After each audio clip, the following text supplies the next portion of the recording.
That's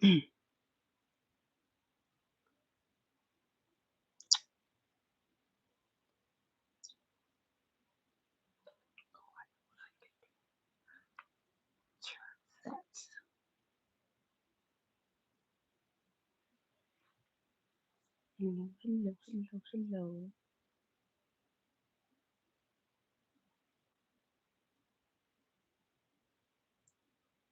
Try me some music or something. Welcome. How y'all doing? Am I interrupting y'all? What's today? Y'all ain't in the 4th of July, so oh, it's the 2nd. Because you know I'd be interrupting all y'all little lies, right? With my lies. Don't never know what day it is and all that. Like, Miss Natalie, do you know what day it is? We're trying to enjoy some fireworks.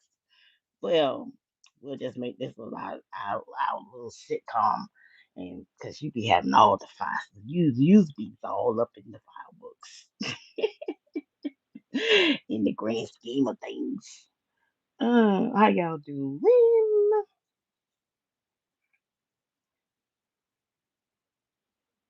Alright, I don't know. I'm gonna try to find some music though somewhere or something. So we'll just start on out there. Pray y'all having a good night, a good day. Jump in here before it get too late. See, I don't even know what time it is. Oh, it is late. Almost. Somewhere up in there. However, when it get to the point where you are seeing your spouse, your mate as your enemy, as the enemy, how do we determine what do we determine at the time it's time to go? Baby, it's time to go. When you start seeing your spouse as the enemy, believing that from their actions and what they're doing, that they are the enemy. Is that your signal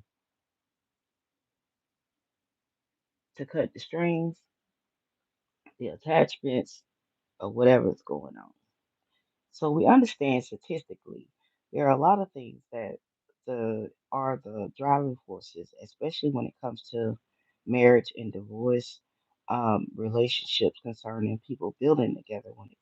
When it's pertaining to money, when it's pertaining to um, assets and things like that. So now we see a lot of statistics that they have went way high, way up there on people are willing to get life insurance policies and do away with the other one to get the I mean, I guess the devil tell them they gonna get caught, but that's a gamble, ain't it? It's just like these folks be riding here about salvation trying to tell you, all of that, and it's like the worst for somebody to tell you the truth and give you what God said. What he said, you can backslide, so you can backslide according to his word, and his spirit will not dwell in unclean temple. So that's obviously telling you the probable cause there. But nevertheless, you have people who are stuck in their own whatever, and they're going to continue to spread and say those things that it doesn't matter whether it endangers another person or they soul or not. They're just going because no matter what I've seen in the last couple of years, especially in the religious industry, people are more concerned about being right when most of them are all out wrong because it's in one dimension, they saying it and it may be correct, but they're not living it. Then in the other form and dimension, they have so much ego and so much camouflaging going on that God say when you say something and you have stated something, even though the statement may be correct, you could still be wrong. Why? Because the attitude that you put, your intentions behind what you said. Why was it? Did you say it to hurt somebody? Throw stones at the person? Did you do it, for what were your intentions in how you delivered the message and the statement to whatever the case may be? So I have been strategically placed to see several things. And one of the things, y'all, let me tell y'all. Let me tell you, baby, this one couple, let me tell you, if she was to do this to me, I told y'all, I'm so glad I'm not a man. I'm so glad I'm not a man. Oh my God. But if I'm gonna show y'all something, but if a woman was talking to me and she continues to do this, I'm a woman. Don't do that to me. I'm gonna show y'all. I'm gonna show y'all. Wait, wait, wait, wait, wait, wait, wait. Hey, see my little fingers. Um, hold on. We're gonna go here. Y'all see my grandbaby? He's so handsome. He's so muscle. He's so handsome. Um, here's the thing. When I don't never know how to, to get back to what I was looking at. Ain't this that is so wait. Okay. Excuse me, y'all. Because I thought that I was going to not go here, but apparently God has put me right back here. Because I found some very good things that is going to help. Hold on. Wait a minute. Okay, those are. And don't worry, y'all. I'm still trying to find somewhere and get that. Actually, that's all is my problem. I'm trying to get the energy. Well, I even feel like somebody doing my nails or my hair, and it's so to the point. You know, my mama has that smart mouth, and she was like, "Whew, I'll be glad when you do." Yeah, she was like, I'll be glad when you do go get do your hair. Because it's something I've been wanting to do too. Wait a minute, which one? Is it this one?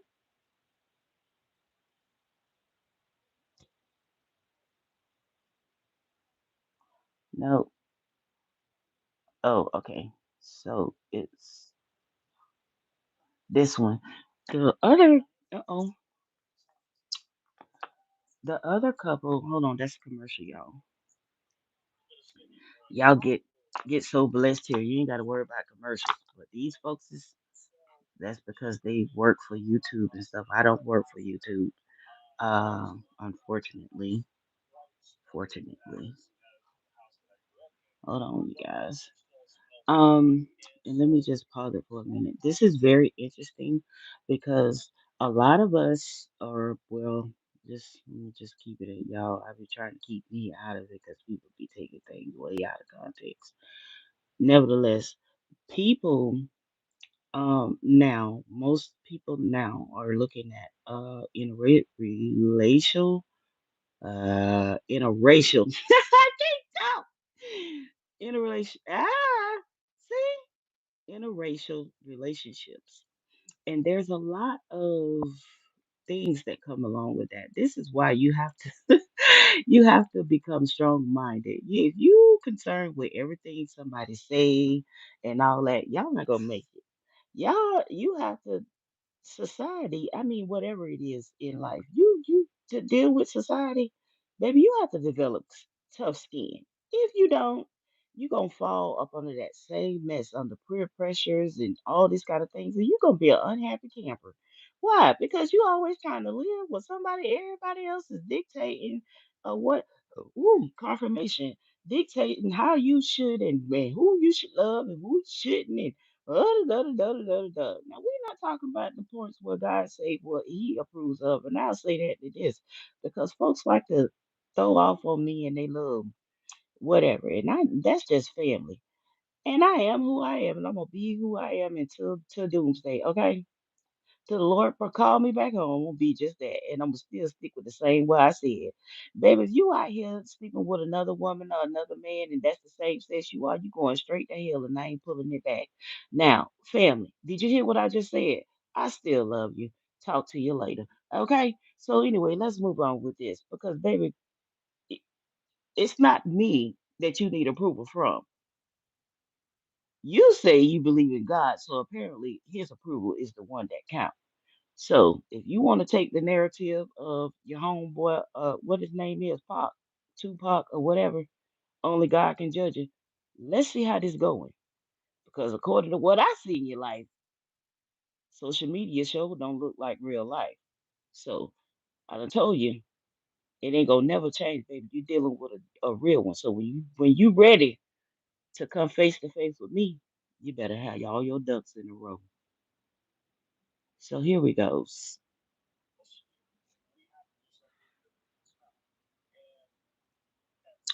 I think it's so funny though. Are y'all looking at these couples? And I think we're in the generation of odd couples because the normal what you usually see and what you see God is putting together that works because you can tell the ones that aren't and the ones that are. You just have to look a little bit close. But anyway, here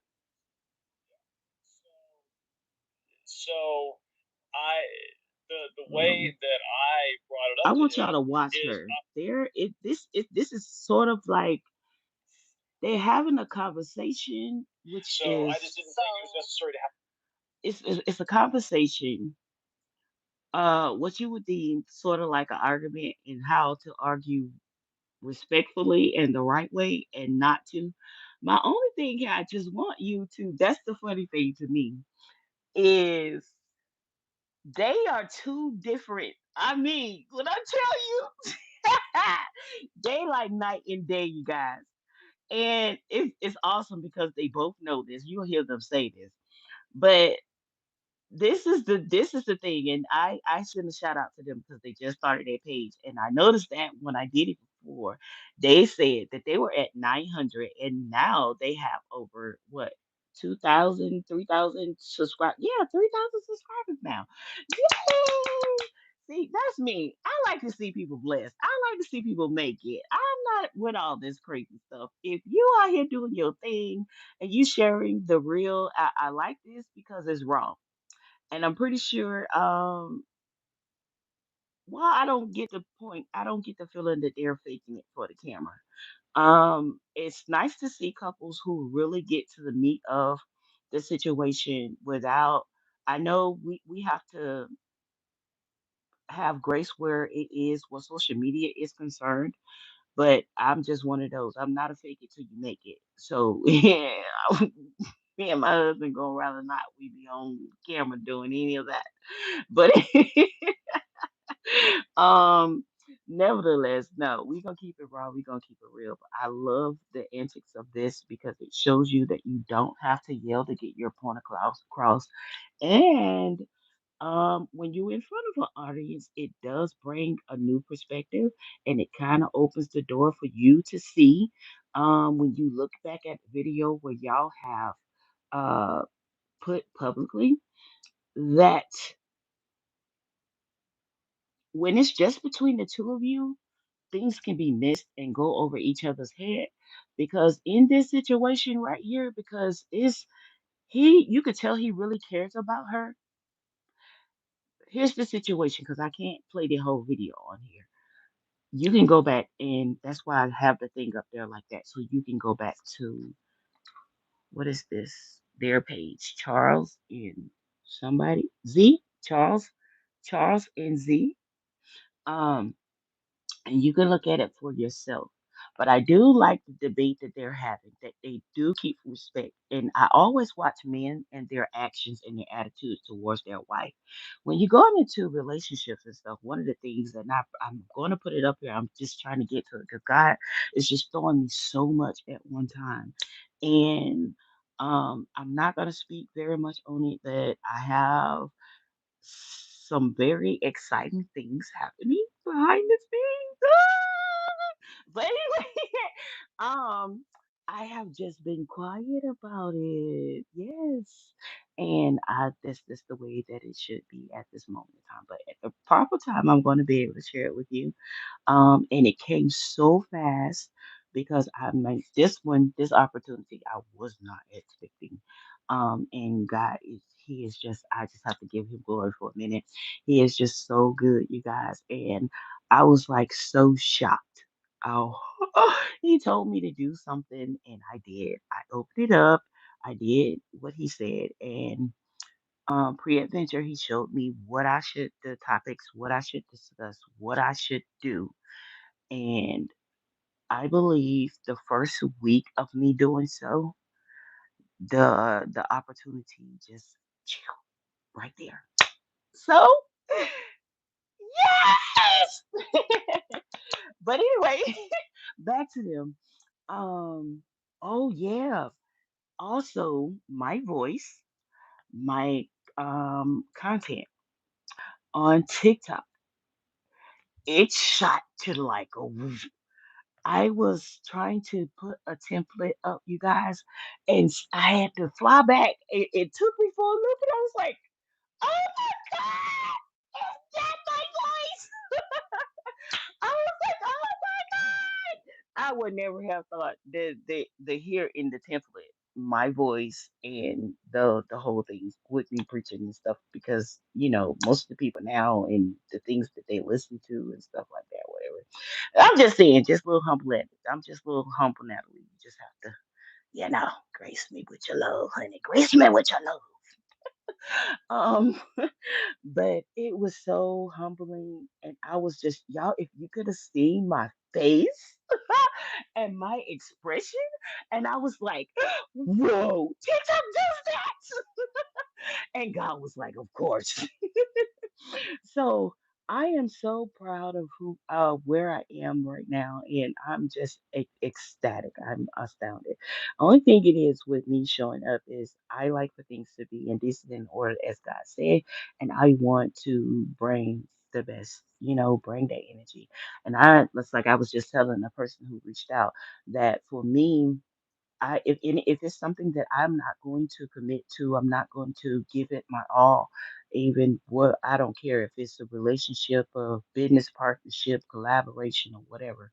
If I'm not in the space to um, be consistent and to give it my all, my put everything in it, um, because it's not just about me collaborating with people. You have to understand that, and I don't have to do anything. If I'm not gonna put, solely into it, I'm not gonna do it at all. And that's just me. I'd rather tell people and be honest with them, because, if you've took all this time to build a brand for yourself, and then, you bring the people on board. And that's the one thing I really take, even, when I had to work for corporate companies and things like that, I really took that at heart. You know, I told y'all about in the previous videos about how I got hired at the bank processing center. It was just much for me, because I'm not a beggar. I don't like forcing people or trying to get people, selling people. I don't have to sell God. I just witness and let God do the rest. Amen. But yeah, I'm not one of those people who, and it just didn't work for me. It's all that quota stuff and all the stuff. And you might be working for one of those brands or companies that you don't even yourself, but people do things for the money. So that's, a slim line in there. We'll talk about that later. But I just tell God thank you, because He's doing great and mighty things. And I just can't wait to allow Him to show. I'm not going to show anything. I'm going to let God do what He's going to do. Amen. Um, this right here, in how to understand and in argument for argument's sake. And then it's another one. I don't know if I'm gonna quite be able to get it into this video if this part right here don't go too long, but this is just to encourage you guys into what you're looking for, what you're believing God for, and to let you know, above all this other mess that y'all hearing, that you got to somehow clean your whole life up for a spouse coming in, and oh, you got to jump over the moon and make sure you come down at the end of the retrograde and all that. This is hockey. These are real life people who are opening up to you to show you that it's not impossible with God. And y'all could be two totally, one of y'all could be purple and one of y'all could be pink. Hey, we just gonna make a shade. What it is, fuchsia? We gonna fuse this thing together. What it is, fuchsia? Okay. Um, it's about God. You gonna let God do what He do, baby. Baby, I can love you. Let God tell me I can love you. Okay. So yeah, let God do his thing. I'm excited about my spouse. I'm not worried about all of these antics and semantics and all of this kind of stuff. I don't know. I just always had that faith anyway. If the person smokes cigarettes and I'm a woman of God, well, Joyce Meyer said she was doing it for years. I don't know, but and she was preaching.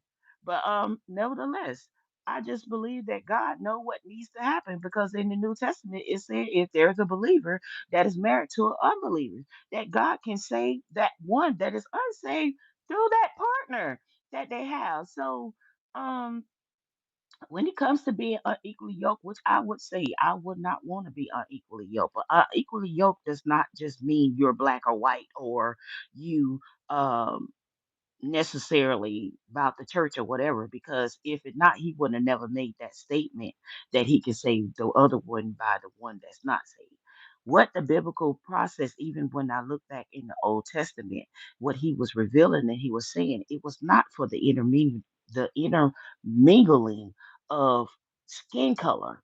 He was talking about beliefs. Because if you have somebody that worships the devil and you over here trying to conspire, that's unequally yoked. You trying to believe in God. See, yeah. Mm-mm. It's not gonna, that's why you hear me say what I say. I don't believe in divination where tarot is concerned. I do not believe in all of this extra this and that or whatever. I am very informed and I understand that there are other things walking around out here and all that. Do I make that the sounding of my faith and my belief? No. My belief still gonna be right there where it's at, and that's in God. Amen. So if somebody else is having, and it's not just my way or the highway, but this is something that it's not about my opinion. This is about my soul. Amen. So this is how you have to break it down to understand in the way wherein we should walk in when it applies to what God's views are and what is not. So I can't be bimbling around here with no other woman and thinking, oh, and then I'm showing up in church, and just because they allow me to come to church with men's clothing on, and I'm a woman, and I'm sitting here with another woman. And I mean, it was times in church where if you was dating, they would sit one of y'all on one side and one of y'all on the other side. Y'all wasn't married, or whatever the case may be. I mean, people just really over. He was telling me that the other day. He said this generation is emotional, but they have no power. And the elders had power with God. Now you see, regardless of what you think about mistakes, the elders had power with God. They had faith that produced. Come on, somebody. Children wasn't saved, all of that. They had faith that they know how to get prayer through. They know how to seek God. They knew how to fast and pray. They knew how to come before God and then see God move in their lives, marriages, health, finances, whatever. This generation, they got a bunch of mouth and they clackety clack clack clack clack clack lap lap lap lap lap lap with all this information, but they have no God. They are powerless. Our predecessors, the ones before us, was powerful, powerful. David persists to be in the face of God, that no matter, he understood that, Lord, I have problems. There's things going on with me. But then you have Paul who wrote all of this about grace and all of these things. But yet he backslid in the very thing that he was teaching as a believer.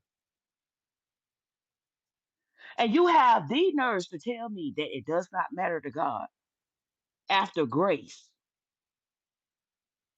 Well, if that's the case, what happened with Mr. Paul? Why did God see it profitable if you say the only sin that we could commit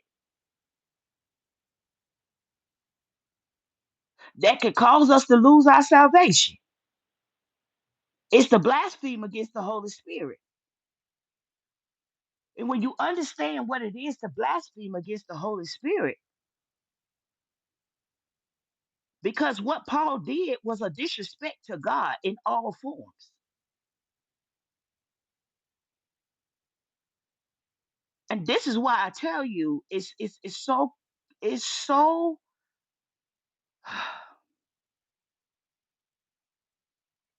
this is some dangerous stuff out here, y'all. And I just I said it to God today. Lord, I don't it's gonna take you to keep me.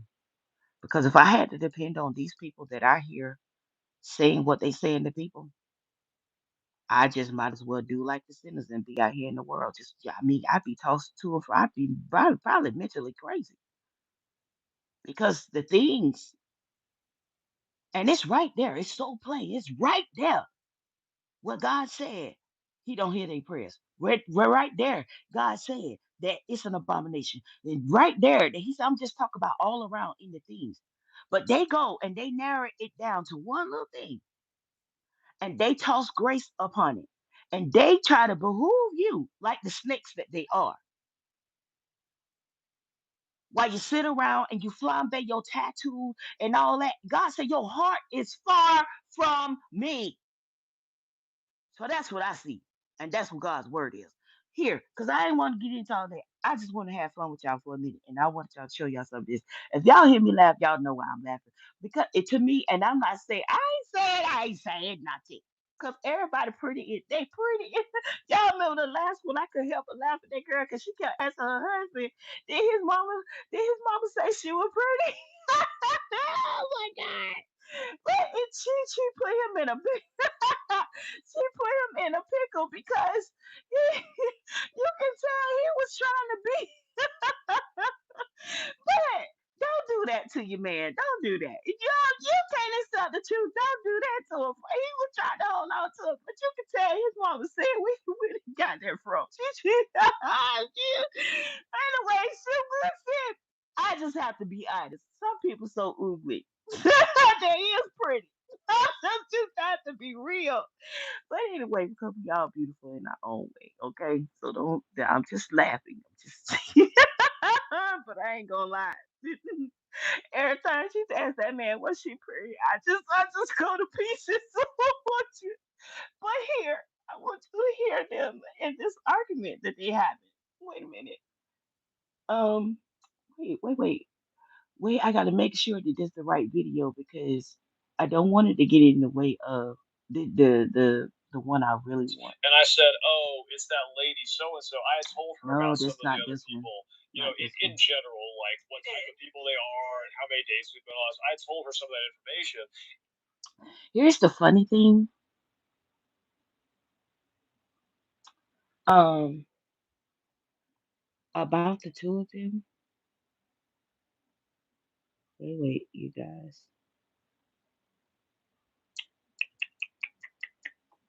Mm, This one is the one that I'm gonna put that I'm what? Well, hmm.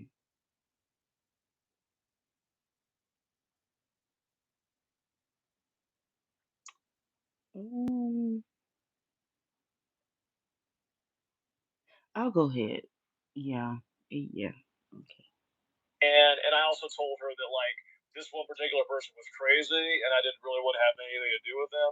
And then yes, it was this lady who had about 25,000 kids. Okay, That part. and I wasn't mad. He was very honest, and we weren't in a committed relationship at that time, right? So he was very open and honest in regards to who he was dating. And I think so was I. I don't think I was dating a lot of people by choice, but he was very open. He said by choice. And at that point, I felt like no. So what happened? He was telling me he wasn't really that interested, right? Yeah, I wasn't. She was crazy. Like we had not me and that lady had not actually been out on a date. We just been like talking and like texting, I realized that she was kind of over the deep end when she starts talking about like how great we're gonna work out long term and like I'm perfect for her and all this crazy stuff and like she's got all these like a bajillion adopted kids. It was just like kind of a lot of warning signs. Not to cut you off though, but to kind of interject there. Wait. First of all, he said she was crazy. She was only obsessive about being with him and how they was going to work out together.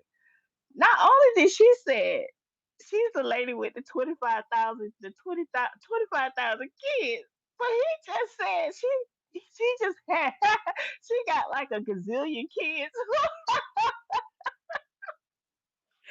Bro, these couples are wrong. Let me tell you. Wait. Because I was stuck at her, but I did not hear him. So he agreed. He agreed. Okay. Okay. So my thought process is, okay, so you're saying she's crazy and all of this. Well, then tell her you are not interested. What is so difficult? And so I think this comes, or this shows a little bit about Charles' personality, because what was your concern? Or why didn't you just tell her it's a no-go? Well, instead of saying like, "Hey, I don't think this is going to work," I just kind of maybe I went to like the sort of long, drawn out ghosting route and like not returning messages because we hadn't even been on a date. Hmm. So I just didn't think it was necessary to have a confrontation. How would that have been a confrontation? Well, in the end, is what I did because you dug your heels in and you're like, why don't you tell her that you're not interested? No, but you didn't answer my question. Why did you feel, or how did you see that or interpret it being a confrontation, just being honest or blunt with someone? Well, because, in general, I don't like delivering bad news. And I was kind of hoping, she's out there dating, she's doing her thing. Maybe if I just like become like a non-producing lead for long enough that she's going to find somebody else to go crazy about. So two things. One, did you not think that would hurt her feelings by you just ghosting?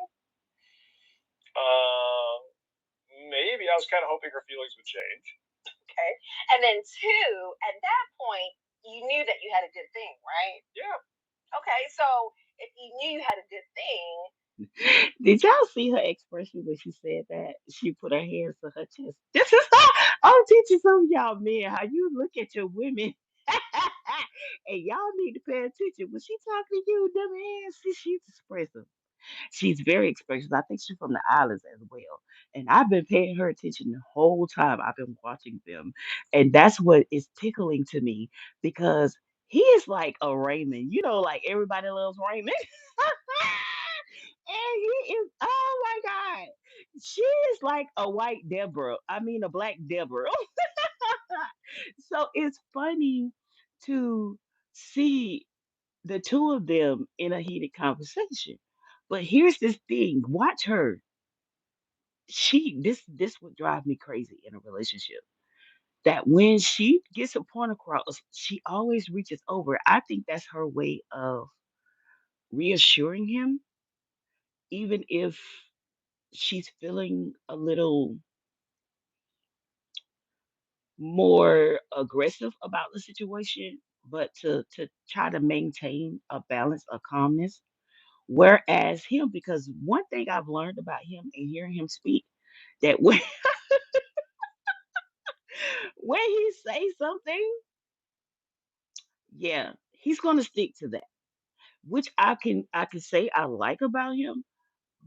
However, he can draw to some conclusions about that and be a little stubborn when it is a point that he should probably let that go and move on, that he'll hold on to it. So this is I'm just giving you the basis, how to understand the man conversation of it, as opposed to what you think you're hearing and what's really happening in him and what's really happening in her in the conversation. And when it comes to her, but what I see his validation towards her. And I think the custom of interrelational Jesus. Why I try to make these people have relations though? But anyway, um, racial couples, some levels have not left even though you kind of, but there are some people who were like me. They were not raised to see color. They were raised to view how people treat them and understand from there that the person who you will love and blah blah blah. Not gender, not race as the color of somebody's skin color to make whether you can like them or not. So in that aspect, you will see in these types of situations where it's not as hard, and you don't have to spend your days trying to make up for the point that you're another color than the other person. And now I'm just saying, if you're black, most of the times is when you're met with that situation, because the other person feels like if I'm Caucasian or if I am of another race that didn't really accept minority for as African American, as y'all say, and some of us been born right here in America and not African. So, so I would just say black folks. Okay. But nevertheless, I would not want my spouse to feel like he has to make up for um the functions of our ancestors. Amen. So that is something that is defined when you look and see that they're not trying to compensate for something, that a bridge that they did not build that need to be burned. You burn it by not allowing that to bring division in your home, in your relationship, because that is who you love. And it's not their skin color.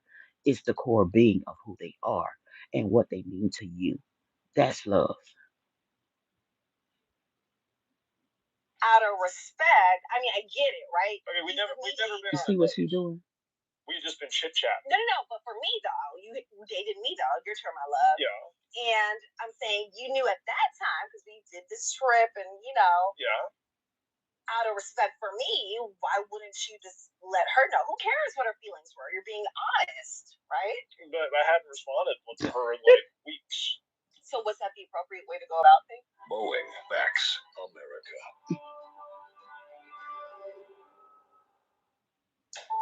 How'd you sleep? Tell you how I slept. Oh, come on, go away. Not gonna say. Probably not.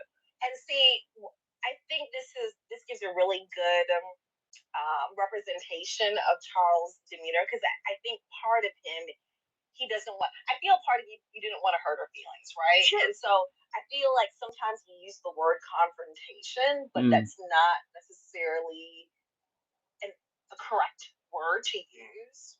Whereas I feel that like you, different from me, sometimes seek out confrontation for confrontation's sake. See, Really? Yeah. see, And I feel see, like did you see? you try to put me in a position where I'm like your henchman. Okay, so tell me more. Give me an example. Appropriate way to go about things? Probably not. And see, I think this gives a really good of Charles' demeanor, because I think part of him, he doesn't want. I feel part of you didn't want to hurt her feelings, right? Sure. And so I feel like sometimes he used the word confrontation, but that's not necessarily a correct word to use.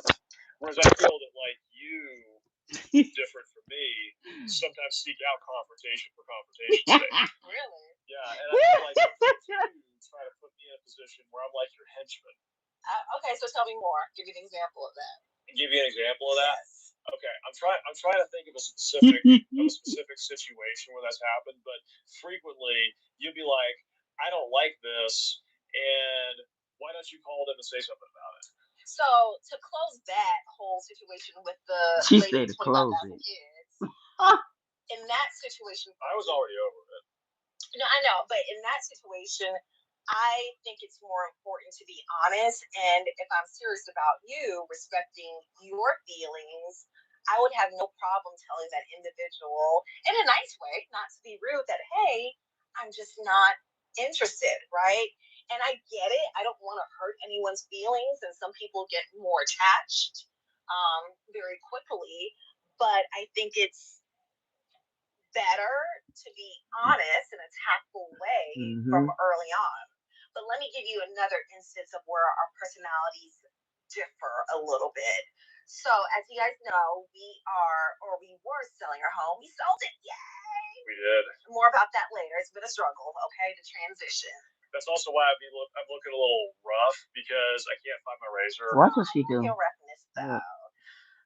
And so, in the process of selling our home or our property, we have what's called accessory property, right? Or you want to explain that, Charles? It's a second house on the property where my dad lives. Yes. And, you know, when you're selling your home, bro, look, I'm just done. Did you see what you did? Anytime, and this is in the comments. Y'all think it's just me, but I'm gonna show you the comments because I didn't even look at the comments. But you know how they have the pop up thing where you watching the video where the comments come up or whatever. And I noticed because I was sitting and I was thinking the same thing, and I was like, Lord, maybe it's just me. But the person in the comments actually had the same expression as I did. And it's a control narrative actually because you have to understand her demeanor as well. Her coming from the islands, they are very aggressive women. Most people have been taught like African women and all of that, how they so pious and they so submissive and baby, when the last time you met some of these Haitians and stuff like that? No, no, they not. And I started to see that as coming out, even with Spanish women, they always say, "Oh, I only date with my own," and da da da da da da da da. You listen to some of these Spanish women when they be talking to their Spanish, I be like, dog, and they be so aggressive. But usually, the label that the statistics and the stigmas, they label that to black women. They really do. So them loud ghetto black women, yeah, you had your breed of them. But the majority of us that understand what it is to value our men and understand what it is to have a balance in your softness and um your confidence, your boldness of protecting yourself and being able to speak um and defend yourself or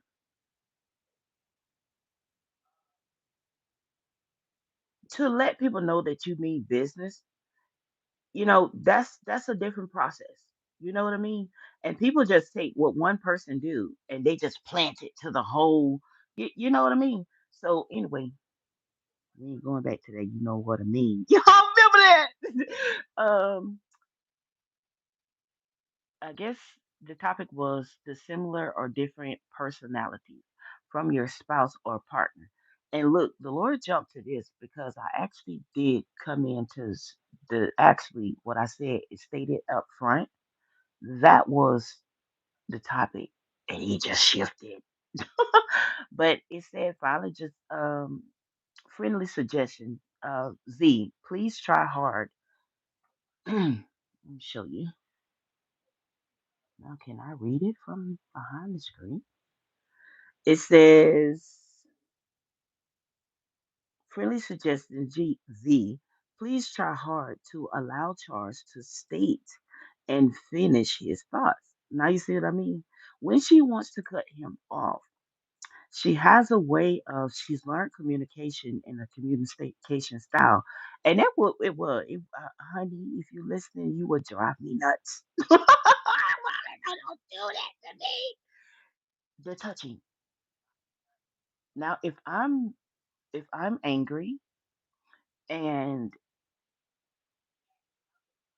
he and I are having differences at that point, I can understand him, embracing me or maybe just gently saying, okay, babe, just okay, just calm down. We'll finish this at a later time or let's sit down and just talk about this a little bit more formal to get an understanding. Just so you know, I'm not attacking you, but I just want you to understand me to get my point across or I may be blunt.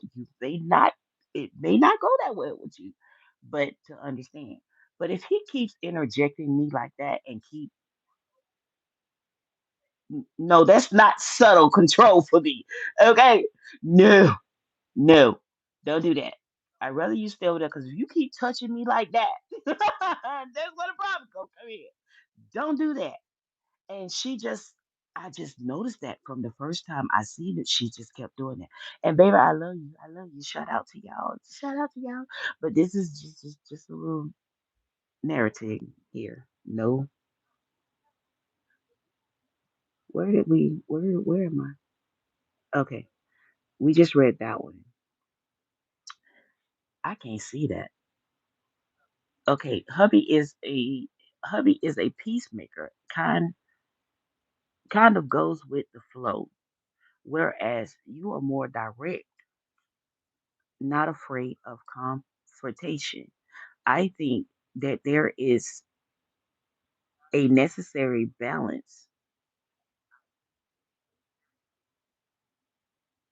a necessarily a necessary balance because it's hard to see. It's blurry through the screen, y'all, so I can't see through the screen. Yeah, let me put this over here because we'll be all day for me be trying to get to the comment section like that. And we just go just a couple of them that I see that will bring it to the narrative because I can tell you there's a couple of signs in that because of him being the way that he is.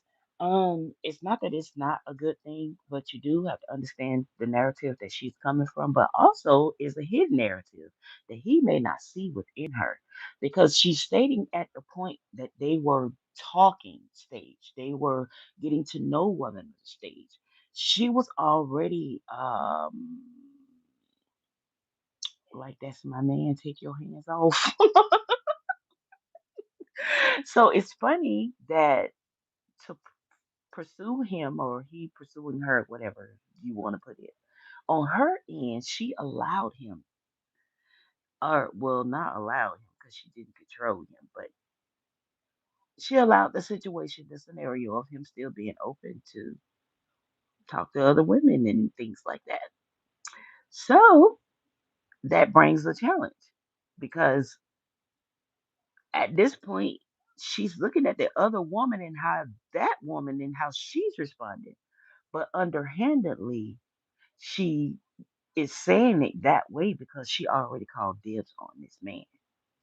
So a lot of men, they like that whole cat and mouse and like that game, that chasing thing. Um, but it can end up a not so good situation because you can't be playing with people's feelings in their heart either. Because there are some cuckoo birds, and he just said he just got that vibe from that lady, and whatever the case may be. Um, but then, because the Lord has been telling him, okay, this is where it ends. You need to stop right here. What I have for you, you already have came into contact with, and many men will play that out to the fullest. They'll just keep on and keep on because they feel like it's plenty fish in the sea. Yeah, they like that gaming. That okay, well, I got my eyes set on this one, and yeah, um, well, I just talked to a couple more chicks just to see, just to make sure. And then they'll do that. And then at the same time, they still circle back to you.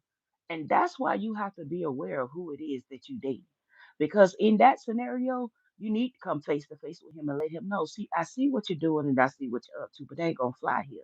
So when you done made your decision, if I'm here, baby, then you come back and speak to me.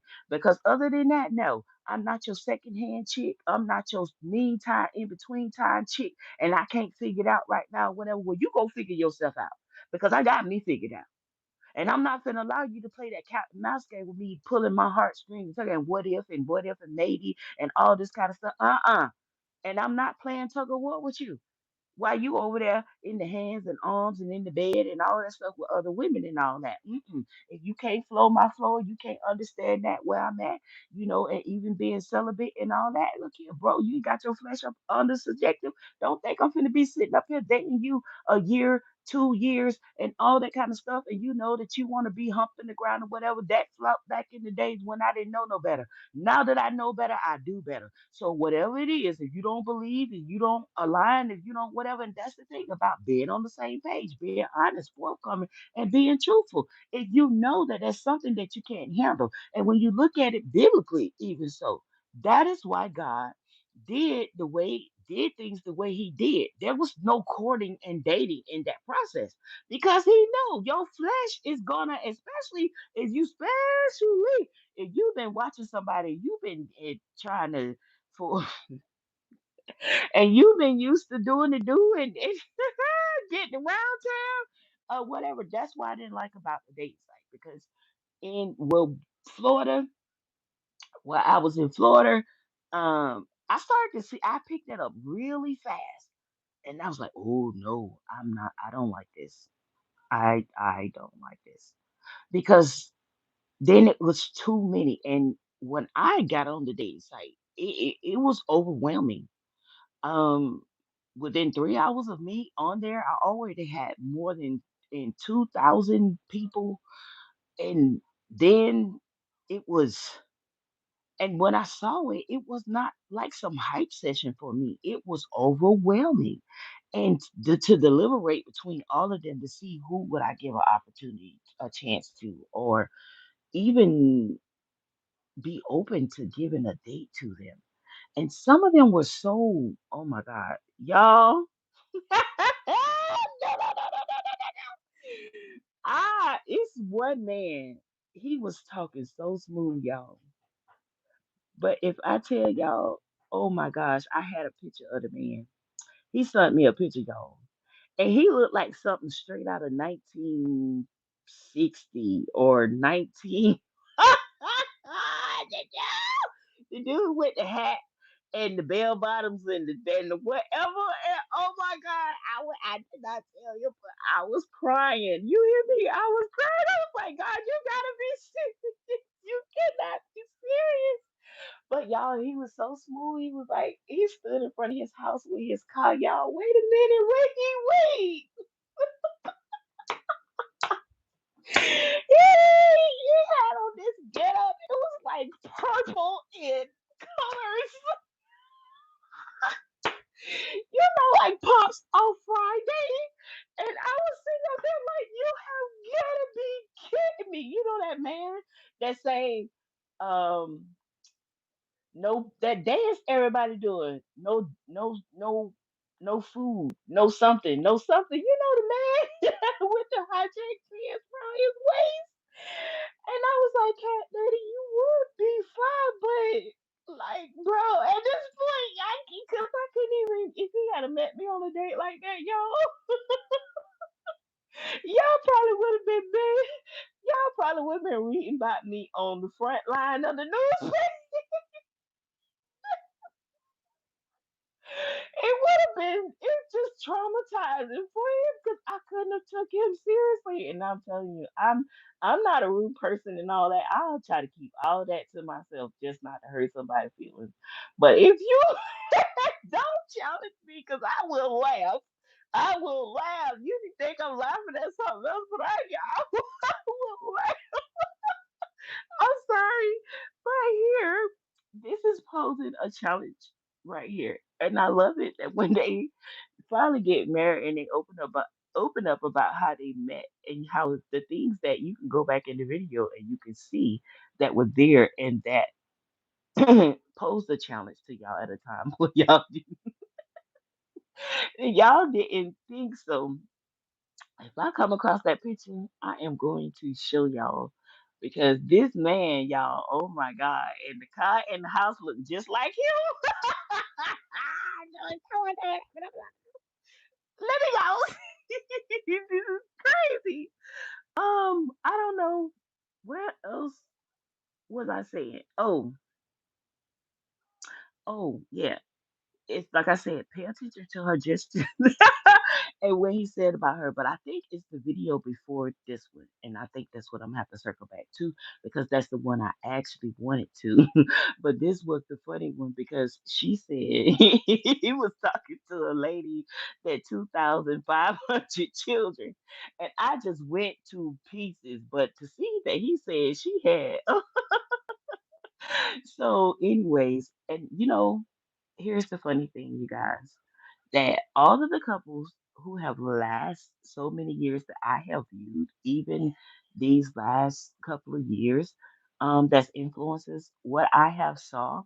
One of the ladies I had showed y'all, on here with her husband, with the military or whatever. But I just have to find a space where I can really get that up to y'all and get the videos right there because she it's like two of them. She had did what you call them things on Instagram reels, and that's why I love her.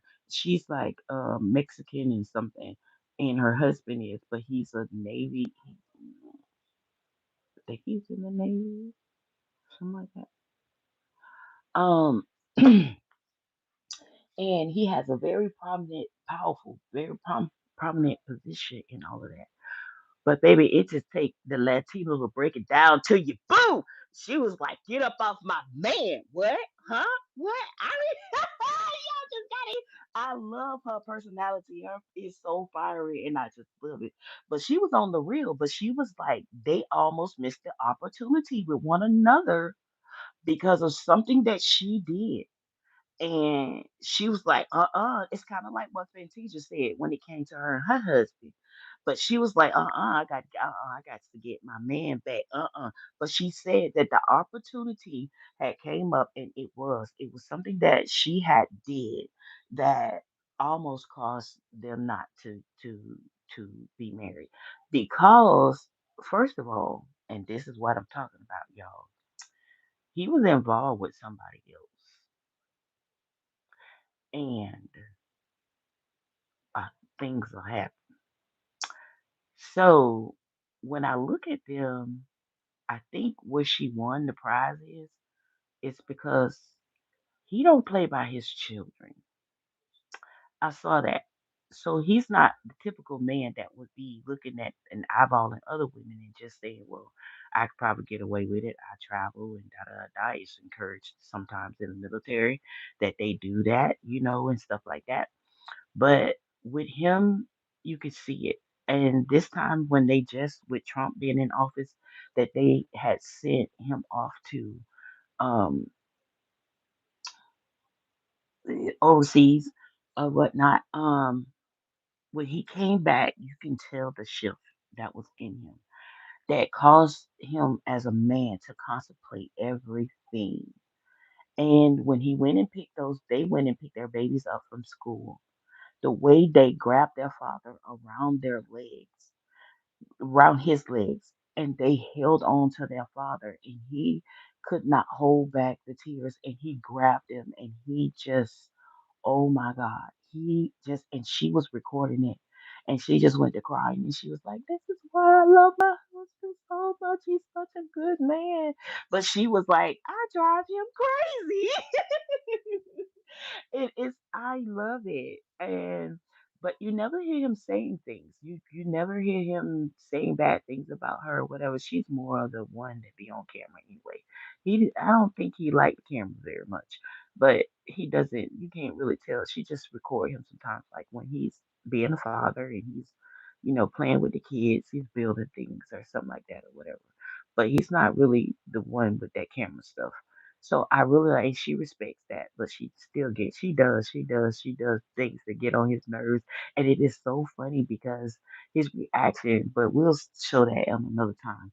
Um, but these are things like in between them that you need to understand that do come in between individuals that if you don't pay attention at first, but to me, when God intends for something to happen just that way or whatever, to me, the challenges are challenges because it's intended to do just what it did.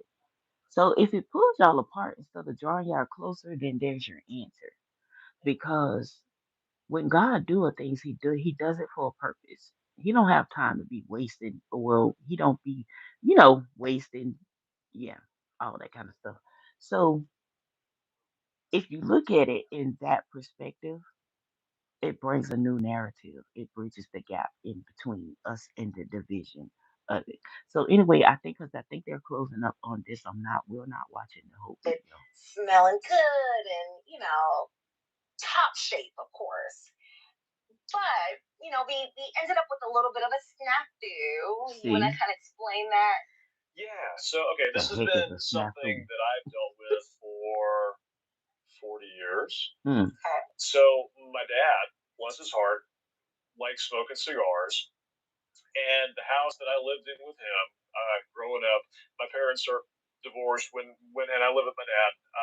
And the house that I lived in with him growing up, he smoked inside, and I always smelled like smoke. When people came over to our house, they ended up smelling like smoke when they left because like the smell gets into the walls, it gets into the carpet, it gets into everything, and so you know that's been a recurring issue that I've dealt with. So relationships where I've been in the past.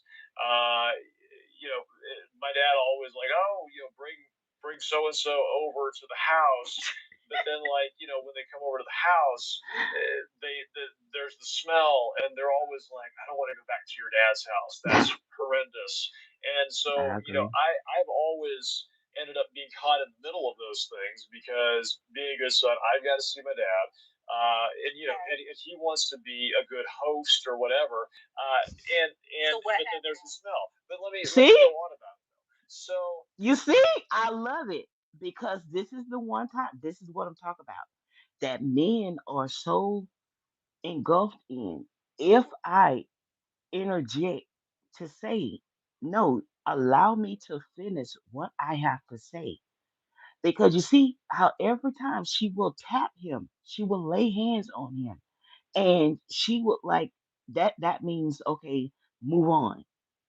I've heard enough. Even in this, you'll see where she kind of spaced out while he was talking, and then she just jumped back into it. Any other time, I've always seen her just zoom in what she's saying or whatever.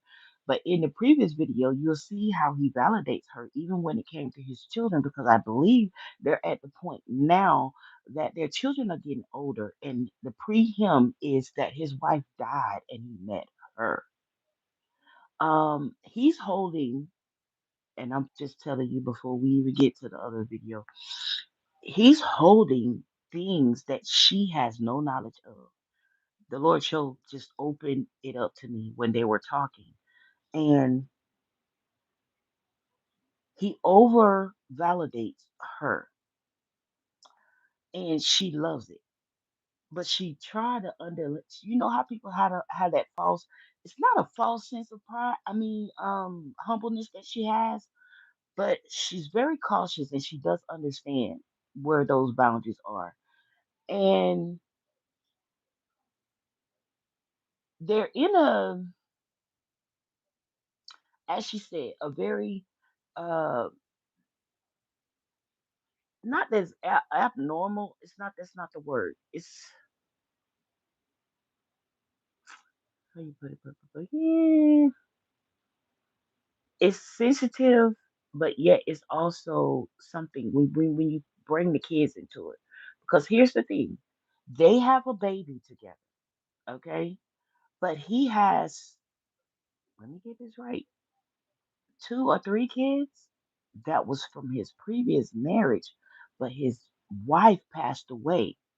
So what he underliningly deal with and the way she's going about it, I'm not gonna speak on nobody, but I will say if she's not careful, when those kids get to the point, because now the oldest is questioning, she wants more memories of her mother that passed.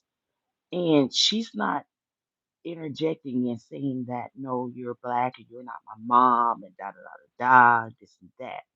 However, um, his kids must be darlings, and they respect her as being their stepmom and all of that, or well, whatever. It's a beautiful thing, but every household goes through that. Um,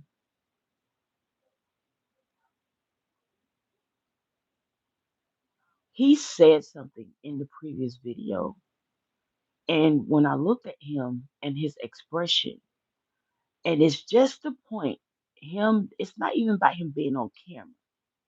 He just don't want her to know. It was something about his first marriage that I don't think that he's not okay with her not being there. he was just not okay with the fact that she went on, like, a lot of people when they have spouses and stuff, they take on that narrative. Like, I hate it. You left me. Now I got to pick up the pieces. What about these kids? And yeah, especially when it's men, because it's like, oh, what am I supposed to do this? Oh my God, we're supposed to be in this together. You die on me. They take that perspective, and a lot of people don't really consider these things in marriage. They really don't. They feel like getting married and it's forever, but you don't know what forever is because you don't know when God is going to call that spouse home. Some people been married for a year. Some people been married for 6 months. Some people might have been married for 5 years, for 20 years, for 35, for 60 years. You know what I mean? But you don't know the narrative of your life. And these are things that people generally do not prepare for, especially starting families and things like that. So this Z, and I'm gonna let this play out. I'm gonna go to the other video so I can get ready to close this out because I don't want to keep y'all very long. Z, don't be so hard on Charles. Bring it down a notch. Amen. Let him be the man. Okay. And he's a good man. I can tell how much you love him. Not to cut you off. This is the comment that got me because I was saying the same thing. Not to cut you off as she cuts him off. Relax, Z. You have his heart. Enjoy your love life. Leave the past in the past. That is the narrative that I'm floating and I'm trying to get to because you can tell that she has reserve about that. She was intimidated because there was somebody else on board and this lady was pursuing him hard. And you can tell because at that point it was confirmation. It was see, it was she was not sure that all the balls was really in her court at this point. And for real and for surely she had a right to be. You know why? Because he continued to talk to other women while he was involved with her. So anyway, let's play it on that. Part of my dad's personality is he doesn't believe that there's any offensive smell. So he'll tell you up and Not down when they've there been isn't a smoking for so smell, long. or yeah, there's a smell, but it's a good smell, and it's a smell that people should like. And my dad is very one specific minded, and so this is something that I this has been a sticking point, and probably a lot of the reason of my mediator personality. Anyway, so he's moved in, on our property. He has a house there. He has not gotten that house quite as smelly as the house that I grew up in, but there's still a smell to it. And so when we get ready to sell the house, we have to do something to get rid of the smell. And at first, there was resistance. Like the question was, how do we, This is cute. tell my dad You're we've got cute. to make your house not smell this way because we got to sell the Okay, house. You what will I'm find the trying way to that do your is house find is the not other video. offensive to somebody who See, this refuses is to believe that there actually is a problem. I didn't think there was a question how to. So that's where the different personalities come into play. But I'll let you finish. Yeah. So I wanted to see this video, so I think I'm going to just look a minute because I'm interested to know why she was in him when it came to them building their house. Come on. hey fam, it's Charles and Z. We're back, and today we have exciting news. So we've sold our house. Woo! And that's the good part. The bad part is we got to move out in 2 weeks. That'll be a whole other video. It's a whole nother video. But anyway, we wanted to talk about something that we've been thinking about, which is how did the process of selling our house affect our relationship? Z, what do you think? So it's both buying and it's both selling our home and building a home. So for those of you who don't know, yes, we are selling a home, but we are also nearing the end of building a new home. And I think our journey or this whole process started with us looking for a home, and then we settled on building a home. And little did I know, and I'll let Charles speak for himself, how that would affect our relationship. And by that, I mean the feelings, that I had towards Charles and how we interacted with one another. And I'm going to start with the building a home portion of it. And we're literally building a home from Yes, the ground up. And for those of you who have done that, there's a lot of decisions that go into it.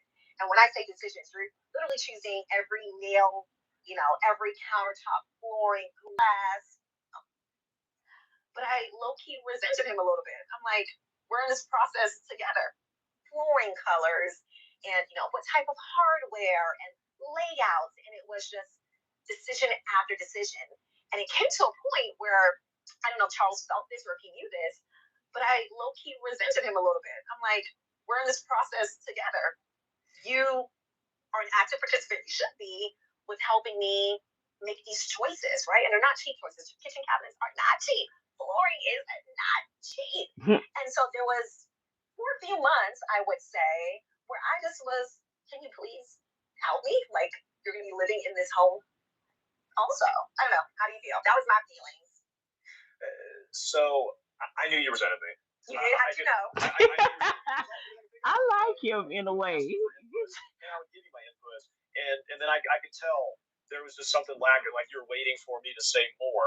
And I think part of the problem is that I wasn't that interested. That's honest. So I He like is living blunt. in a nice house. I want to live in a nice house, yes. But as far as deciding between, you know, this color floor or that color floor, or this color beam or that color beam, or this color cabinet or that color cabinet, I, it's not super interesting to me. I have certain things. I have my hobbies and stuff that I have a lot of I have a lot of thoughts about, and I have a lot of opinions about things. Okay. But interior design of houses is just not one of them. Now I try. I try. So Z would ask me questions about like, oh, should we get this color cabinet or that color cabinet? And I would look and I would think about it for a second, and I would say we should get that color cabinet. But then she'd be like, You see what he did? why do you say that? And right, I want to know your reasoning behind it. Look, yeah, and a lot of the time my answer would he just be practicing the because I same think thing that one she was do to better than him. that You one. see that? We And watch. but then she would always like See, look, nitpick, like challenge, like what I'm saying. she But does it what so I much felt was till like a he's lot of the time, like unconsciously you were doing what just she looking does. for me to give my opinion. You were looking for me to give my opinion and back it up and sway you to my opinion.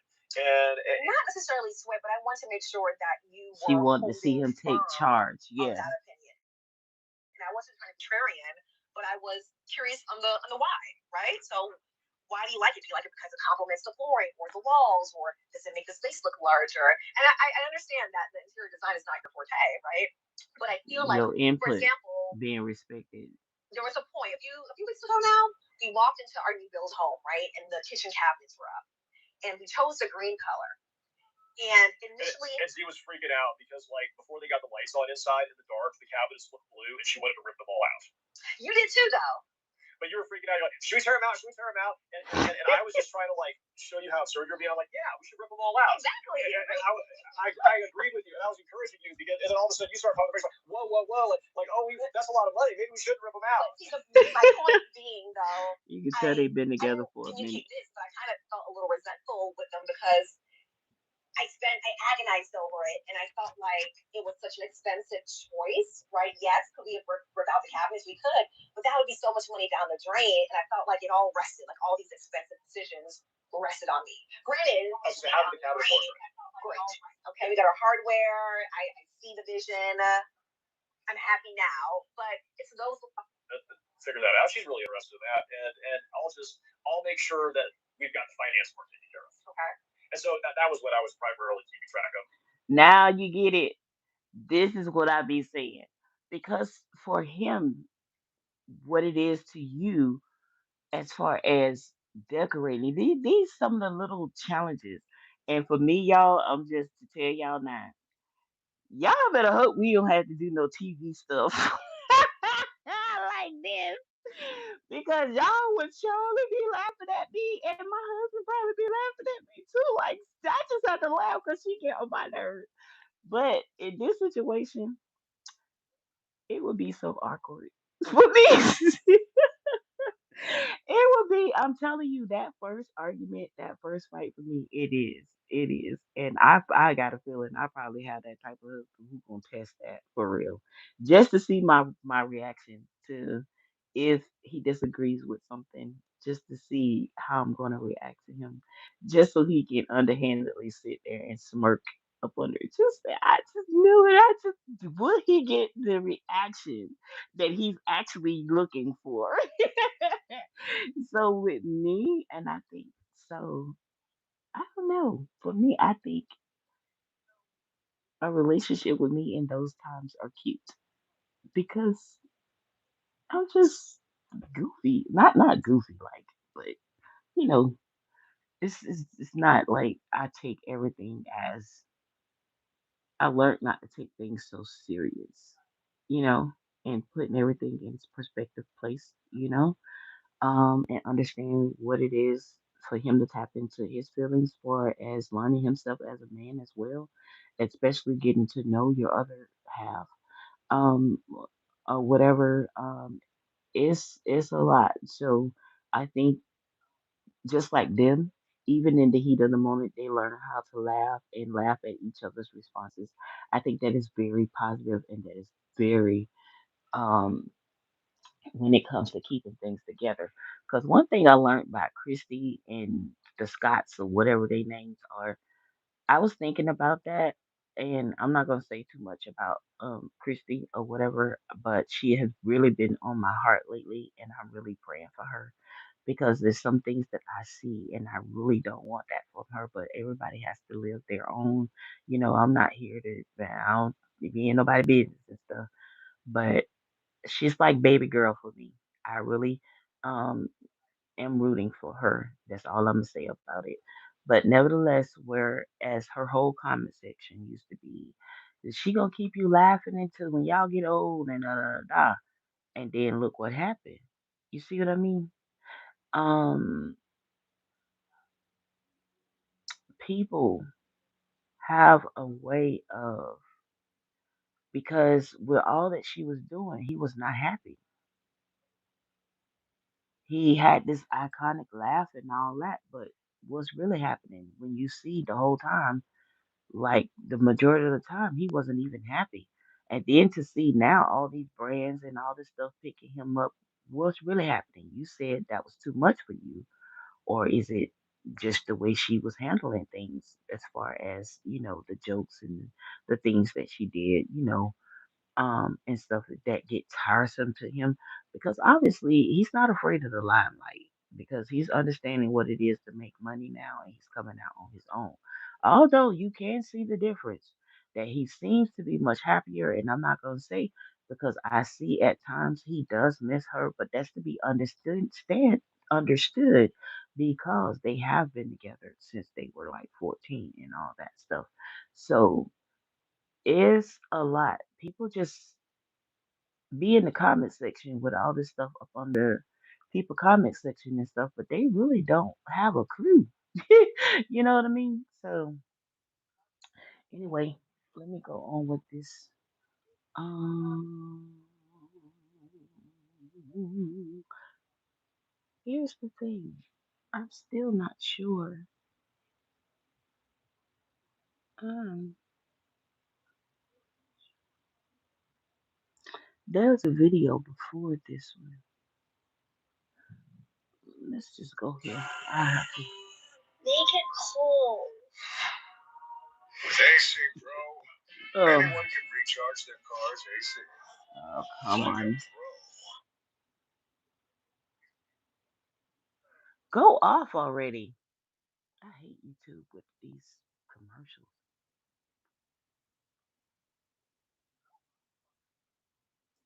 All right.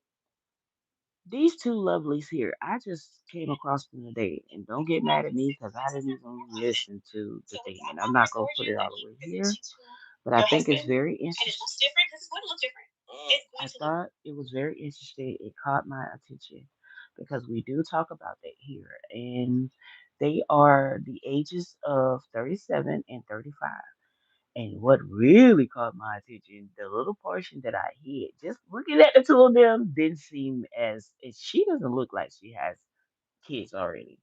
Um, Nevertheless, they're telling their of how they met.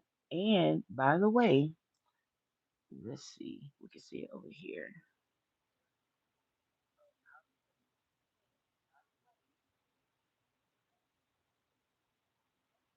Okay, right here. This is the same couple that you're looking at. So they generally have been telling y'all all these things about how much time it is that you have to get to know a person and all this and that and how God is gonna da da da. Even so, like I said, that I myself dis display a lot of things that I may like and that I may not like as far as to where things are going and whatever. But my thoughts and the way God may show up and do it can be something totally different. Okay? Because that's just my feelings, my emotions about it at that particular time of what I would like. But if God desires to do it differently, you know, and to be honest, I think because I didn't sleep all night. I didn't go to sleep until later on today, and then I was up again. So, um, there was a lot of what I didn't know about TikTok, but I end up looking um at this one live, and then all these other lives started showing up. And it became like, oh my God. The live that I was looking at was the man, and I noticed like he was a foreign man or something like that. It had to be like a Latino or something like that. But he sings, he plays the instrument. And remember, I prophesied that on here. So it kind of caught my attention. And I was like, I know this ain't no person that is, and he kept saying babe, and then he was like, well, the part that he said what his mom said hello or something, but the songs he was singing, it was pretty intriguing, and I was like, this just scared me unreal. What would be the odds? But if that was somebody trying to get my attention and me, but that's not to say that it couldn't hit. So I did listen for briefly. I cut it off, and when I opened up again, it came back on. So then the next morning, whatever, all of these men, all these they was going to work and all that, muscle men and tattooed men and all this stuff. So I was looking at the one, it kind of shook my brain. But the whole time I was looking at him, y'all.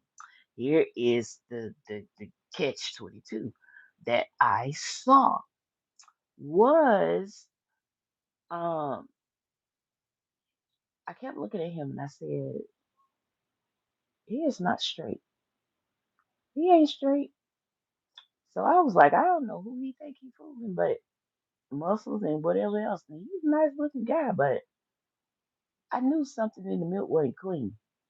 Some he was, and he wasn't no what they call feminine man.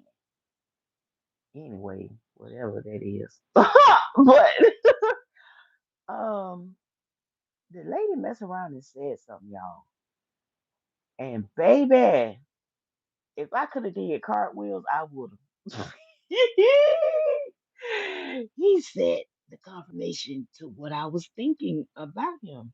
And he said, oh no, no, no, no, no, no, no, no. I refuse to be yelled at. You women do a yada yaka yaka yaka yaka yaka yaka and yell it and whatever.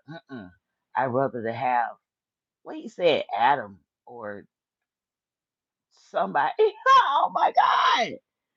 And she was like, "Oh, well, that's bad for me then. You like, so you say you into the same, you know."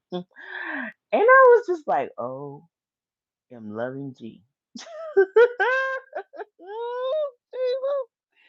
And then it was like after that, it was like all these men started showing up on their lives on my timeline, and I was just saying, and I was like, God, I'm lost. I'm truly, I am lost. And although a couple of them, that one guy, he just put the prick in it for me. Just woo! It was just like driving a stake into vampire's heart or something. And I knew it. I was just waiting. I was just waiting. I just knew it. I said, he trying to act all smooth and all that, and I could just see it. I said, because it is. It's something about foreign men. It's something about them that they are not just aggressive, but the way they can talk to you at times. So this particular man, I mean, he had it all in the box, baby. It was in the cart, honey. He was in the cart. So I was just watching him because he really. I wouldn't, if I'd say if I was walking somewhere, I probably would look at him a little bit because he was fine. But would I have gave him my total attention? No. Um, but I listened before I made a judgment of anything. Um, and I was listening to him, and he said he was giving them his boundaries, like things that he don't like. These TikTok men, though, I don't know how y'all do this, but God gonna just have to really do an old fashioned one with me, cause I don't think I can do it. I just don't. But anyway, he just said, and I'm a D good father and everything that but he was like telling them how you can put your children and their parent in your favorites, and that way when you with your other person or whatever, you, if anything goes on with any emergency situation or they need to contact you, it'll ring straight through. It just dismisses the other calls unless you have them in your favorites or whatever. So I was like, well, good, I didn't know that or whatever. But he was just like, yeah, he don't let anything come between him and his kids. But he was expressing the fact that um he wants a female that understands. He don't want her phone in front of her every all dinner and when they go somewhere, whatever. Okay, I got that because I totally agree or whatever. And then he says that okay, first date or whatever. Here's my thing. I should have left the comments open for y'all. Here's my thing about this. He says that on the first date that he wants a female to like if she gets in the car and it's the first date and he's thinking where he should take her. Let me finish it before I even say anything because this here I want to throw some at him. He was like, I want one that she be like, okay, well, she already done pulled it up on the, the GPS and all this other kind of stuff and that stuff and stuff and stuff and stuff. Well, first of all, it's the first date. How many times y'all done talk to one another? You ain't had nothing planned. You just on the whims.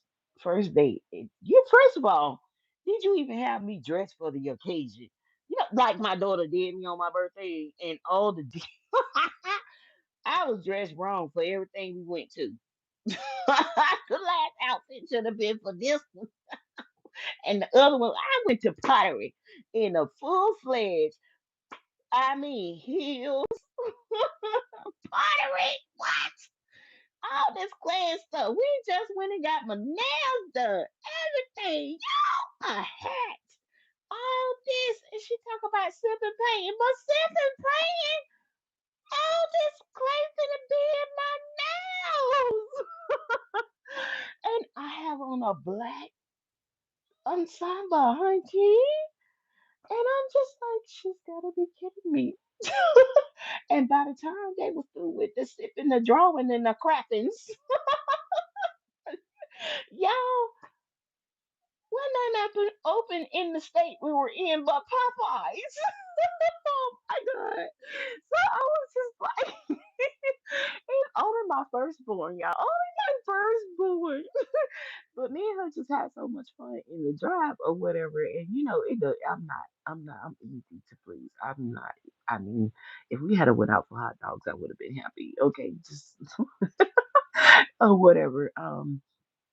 And that's the thing about me, and that's what would make me more than none mad with a man to that he either takes it for granted that it does not take much to, well, how you say it, easy please, or how you say it,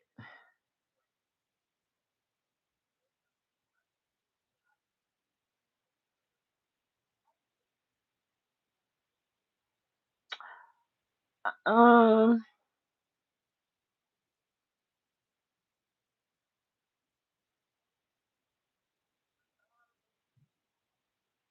I can't think of the word, y'all. It's the word. It's the word. It's the word. Um. Anyway, it doesn't. I'm not. I am picky about some things. I am consistent with that. It's just some things. But if it's something that I know he just, because for me, it's about intention. And it could be something I don't like, really, or it could be just, for me, it's the fact that he thought of me. It's the fact that he put the intentions behind it, that, it came across that it was well thought out. It was, even if it was just spontaneously, if he picked up a donut cake, or he knows that I like chocolate with almonds. And if he come in there with a Hershey's bar with some almonds in that fat baby, bam, yeah, baby. Or whatever. For me, it's like, ooh, that's like a dark skin blushing. Or whatever. I am not one of those high strung. I don't know why people say that I'm like that. Well, they view me as that way. I'm nothing like that. Nothing. Um, but for me, he might get a little something extra special. But anyway, I'm just nobody under 18 should be in this chair, anyways. But but anyway, it's just that for me, that's everything that he thinks about me and he puts in. I love shoes. I love a certain type of shoes. The only thing about me, y'all be thinking that I'm just beat. No, no, I just like things a certain way, believe me. So don't go thinking that. No, no. I just like things a certain way. I love beautiful things. I love expensive things. But does that mean I overindulge? No. Does that mean that I just go throw my money away? No. And I mean, I love heels. I love shoes. However, mhm, um, for me in those areas when he pays attention, that we just coordinate together, in those areas, for me that is like, yes, yes, if he can go to the store and he can pick out some shoes for me, and he know, baby, when I look at these shoes, I'm gonna be like, that's my man, yeah. You know what? Like that. I ain't got to spend 10 hours on the phone with him, baby. This one, baby, you like this one, baby. You just, but that don't mean that it has to be that way. But I mean that I would like that. I like that, and um, the complexity in it or whatever. Well, no, I wanted this and I wanted like that's not me. I'm appreciative for everything. Especially the little things. I love that more than you going to buy me a goddamn boat or something like that.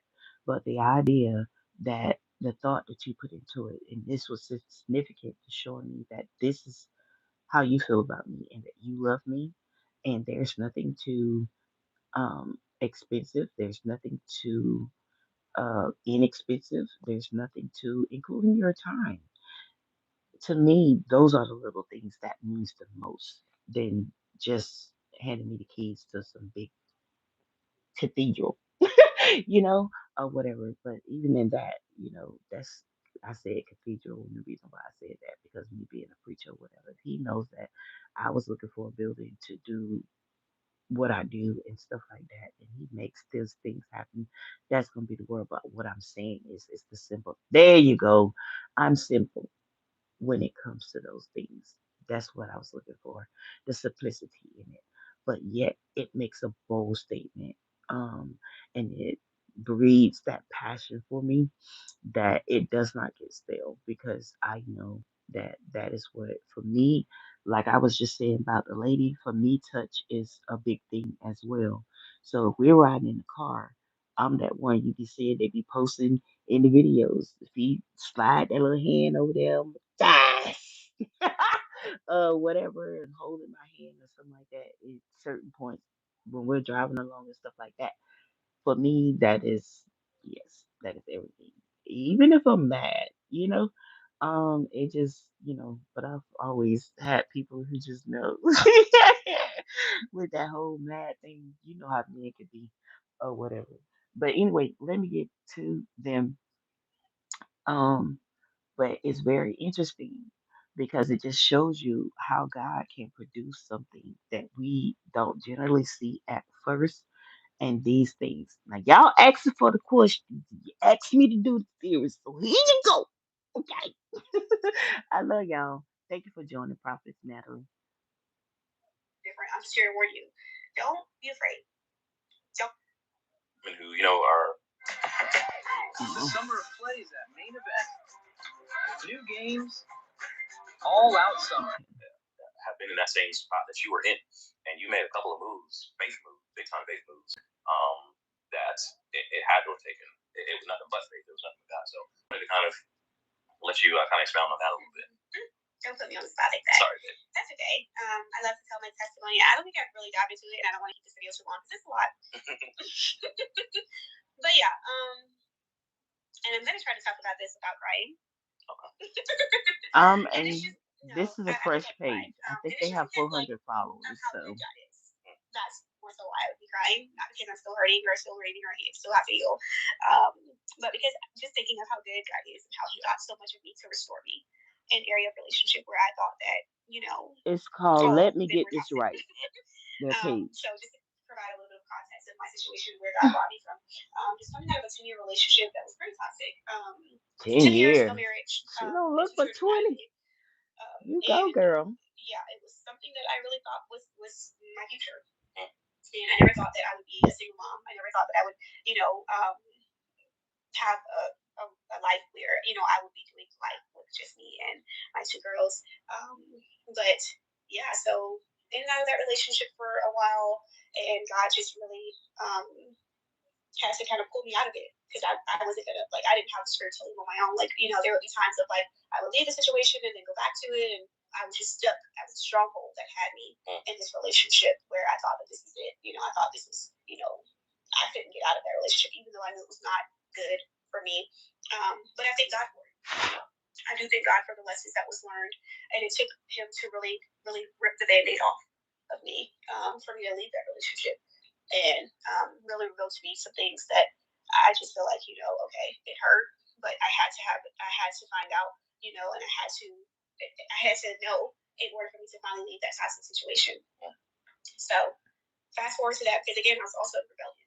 I was also not following the call that God had for me. I was still in sin. See? So God had to pull me out of that one way or another. So it took me a while to get over that situation. I went through therapy and everything. Like, it was a thing. Like, it was a lot of hurt, a lot of crying at His feet, a lot of being at the altar for a while. Like, I had to go because there's no way I could have brought me to this relationship. There's no way He could have brought me this kind of God. Where in that situation I was so broken. I thought I was so hurt. I was like, I'm done, God. And this is the best that it is. I don't want it. So it was just me and God for 4 years, and He had to refine me. He had to cleanse me. He had to renew me. He had to heal me and allow me to love myself again. Allow me to know that there was better. Allow me to let Him love me, right? Like He wanted to love me. And so, yeah, 4 years of that, just me and God, me and God, me and God. I did ministry. So you said something so powerful. This is why I stress so much. Your singleness is not about you not having someone. You already have been equipped and built. You are learning. You are learning the disciplines. You are learning yourself. Yourself with God being the head, Him being your father, Him being who He is, and Him developing to show you this character that we have in Him. For you to understand what your singleness means, that you get to know you. And I stressed it so many times. Many of us think we love ourselves until this happens. What she just said. Confirmation. And you realize you tolerated some things that if you had loved yourself, You would have never allowed that to happen. But God allowed it. This is why you don't take it as trauma, but lessons. God allowed it for you to see what was in you, what you need to discard, and just how powerful you are. With some discipline and you correcting the things that you know that you see, but He first has to show you that you're wrong. That's why I don't see what this whole thing is about preaching and all that, that you, all this back, this and that, or whatever. Because unless God expose what's in us, we gonna keep down that same. Just like she said, she was in a rebellious phase, and we meet people in that phase. So it's not even about you making a mistake and marrying that person and that wasn't the right one or whatever. To understand, because you met the person because you was dating for where you were, and that's the problem with dating where you are instead of where you're going. That's the problem. Because somebody gonna have a stop, a bus stop, a train stop, a pit stop, or whatever. You're gonna be trying to move past that and board something else to go to the next level, and they're gonna be right there stuck. That's what happened with Christian or whatever. Because he felt like he had went far enough for her. He was tired of that, whatever. And then they had all this stuff, dude. And never him being in the space to have a man and going into fatherhood and be married and all this kind of stuff. This is the way they wired. So then you and all because all you seeing is butterflies and soulmate and all this kind of stuff, which ain't no dang go soulmate. But anyway, this is what y'all dive into. So you plan your life based off fantasy, and that's tarot all day long. Fantasy, the fantasy of the relationship, the fantasy of, and most of y'all saying find love. Love has always been there. You're figuring out how to stay in love. It's a difference between love. You can have love for anybody, a baby, a family member, a friend, somebody you don't know, different situations in life with people having whatever, whatever. But being in love is the challenge of and what it takes to stay in love. Choosing the person that you chose to do life with, choosing them over and over again, regardless of, just the same way y'all see God. It's where we make mistakes, but He still loves us.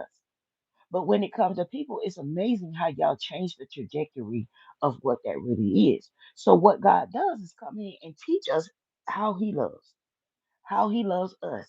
And it's directed and it's put in a component to show us this is what you need to establish. Because that other person has been just as broken as you because they don't understand what it is in those same dynamics and factors. Maybe a different way that you were hurt, that they were hurt, but they still experienced some dimension of hurt, whether it was through a mother, a father, a significant other, or whatever the case may be. So you can't go in it being selfish and have a one-tracked mind and narrative to get everything you want out of a relationship and leave him dependent on himself to try to figure everything out. Because that's why most men think that way. What's the use of having you if you're not even going, you know, and you always caught up in your feelings. Vice versa, the same thing with men. You got all these pent up stuff by all these other women that you done came across and this didn't work and they didn't value your opinion. They didn't value we just saw that, right? In the couple, right? And being able to achieve where we're trying to get to without harming one another is having that communication and that understanding to understand that you're not you are not put together based off y'all being one and the same. That makes sense. You're becoming one with one another. He's getting to know how you work and operate. The Bible says to learn her. You learning what it is to respect him and make him, even in the times when he does not arrive and feel like a man, that you know what it is to not hone into that and just go to sticking daggers in him and I told you you soft. You just don't and you look, you don't know how to date. You just don't, like the Tyler Perry thing. We go back to that movie again. These. She just dug into him. You just predictable. And I ain't gonna even say nothing because that is one lady, and she do play some good movies, but it's always been something about Gabrielle that just ain't never set right with me. And when she married Dwayne Wade, it set off everything that I knew and that I said to be true. And I knew that it was gonna end in divorce, just like I said. Um, because just like I said, many of y'all think that y'all can steal and take other people women and all this kind of stuff. It's about the fact that understanding very well that God honors marriage. And when you go to tapping into other people's marriages and stuff like that, you so desperate, talk about he your best friend and all this other. Well, what happened to best friend? This woman ain't even had her baby. Now, I can see if it's a situation that you didn't know nothing about, and he had to separate from her and completely, ended their marriage and all this kind of stuff, and he moved on. But y'all some slimy women. I'm gonna say it like it is. I don't give a goddamn how much money you have and what your title are. When you put yourself in that position and you knew, I don't care. Whatever they went through, they went through. He chose her at one point in his life. He did. That was his decision, whether it was dumb or not. And y'all just make me sick with that, acting like you got this, and then your dumb behind over here left with a baby. Just like you got him from her, because a man ain't going nowhere he don't want to be. So it ain't about stealing. It's about him and his lustful behind. And the Bible says that a man is drawn away by his own OWN, useful lust, and enticed. So he chooses whether he gonna entertain whatever it is. So everybody talk about breaking generational curses and all that. Well, all y'all do is breed curses by doing what? Ignorant things, unlearned things, and sleeping with other people's wives and husbands and all this other kind of crap. Lying about you being married. Now another person is afraid that some gonna come upon them down the line because you done lied. You done slept with somebody and you done entered into some relationship with somebody without even telling them you married. But then in the narrative that we have today, there's no excuse. Because just as sure as you have that sucker name, you can go and tap him up in there, see if he really married. And while you're in the database, go look down in the health department or whatever and see if he carried anything else to go along with it. Because if he'll lie about being married, then he gonna lie about a whole lot of other things too. So sexual health will be one of them. So this is where we need to become properly informed and stop allowing this mess for being desperate and like you just can't do without another person. Go heal. Get your mind right. Get yourself right. Because in doing so, now this is what God say: be sober minded. It wasn't about alcohol in that perspective. He said be sober minded. That you have a clear, yes, a clear mind, a stable mind to make sound decisions. So if you stay inebriated, intoxicated and full of this and full of that, and that can even be as being with toxic stuff and drama and all that kind of stuff. You're not going to be able to see things and navigate life clearly because you always got all of this stuff combined and conjured up in one. So that puts us in a place that we continue to what? Repeat, not curses, but the same cycles. This is what need to be broken. Jesus broke the curses. You need to break the cycles, which are patterns from your grandmama and them and them and those into what you got going on. That you're not passing this down to your children. So this is what we're talking about when it comes to broken homes and all these things. And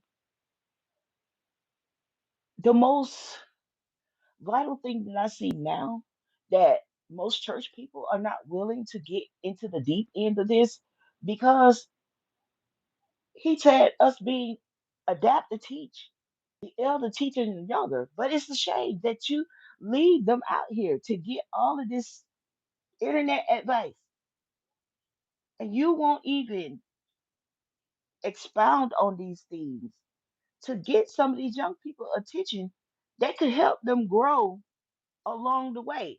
Because most of this stuff is driven by incest, impurity. All it is sex and drugs. When you sexed out and you drugged out, what is it left? It's even so many tattoos you gonna get. It's only so much, and after a while, this here body that we have, oh baby, this stuff gonna change. You get all the surgeons, and I was thinking about that. It's a movie. I wanted y'all to see that part with that man. Oh no, no, no! It was one of these couples, and it was so beautiful the way he. Oh yeah, it was a white man that was just that I just showed y'all, and he said, she said, it's like when you thought about black women, she said, like it was never one that intrigued you, like Janet Jackson, and oh my God, he had the cutest. Oh my God, he blushed, y'all. He had the cutest expression, and he was like, "Wait, but wait a minute, you said Janet Jackson. She still looks good." But it was some things that came across the internet with her, and God put Beyonce on my heart as well, and how she tried to come back with a clapback song talking about they say it's fake, but it ain't. Baby, you fake. Say it again, Natalie. Baby, you fake. Binonki K. Okay? Because you do. You still get Botox. Because you do. You still, yes. You got your little rib taken out and all this kind of stuff, whatever. You watch these surgeries that you have and whatever, baby. Come on with that mess. Because it was before you did all that to make sure they ain't release photos about you. They had the pictures of you being on the beach with the little dimples in your goddamn thighs. So who you think you fooling? And notice the majority of the time, you wear the stockings to cover that up. So y'all can play that mess with somebody else. Mary J. Blige with her woman, and I really respect it and love Mary J. Blige. But some of y'all let hurt and depending on what happened to you, and when y'all celebrities, as y'all sit out there and y'all spin those narratives, this is what God mean by breeding. Because these young people and these people out here, whether incoherently or whatever, somehow cling to everything y'all say.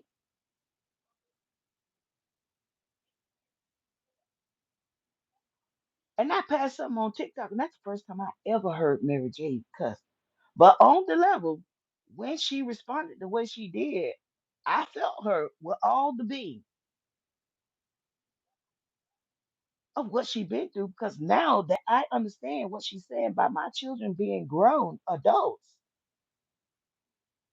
and all that I put into being there. Y'all, I'm gonna have to take this down because this thing is, and let me see if it's going to, hopefully it don't cut off on us, okay? No. Oh no. Guess what? No. Oh, you're gonna have to settle for this, y'all. That sucks. Um, I had a thumbnail because I knew eventually I was gonna have to charge the phone and to put it up there. It's not on there. It is not on there. But okay. But those are the things and the challenges that we have. And when it comes to preaching the gospel, this is why I'm so serious about it because it's strenuous. When you think about what it is to deal with a bunch of broken people, and here's the thing about therapists therapists get paid to listen to you, okay? They don't get paid to feel you, to understand you as far as your feelings, your emotions are concerned. They don't get paid for that. And y'all build them up with all this credit, but they just hear what you said. And the antidote the conclusion of what they analyze about what you said through psychology. They produce a drug to somehow say, okay, take this, and all that goes away. No, the heck it don't. Because until we learn to go inwardly and work on us, I don't care what pills, I don't care, none of that stuff is going to work. Not even watching thousands and thousands of these programs, just like with us preaching.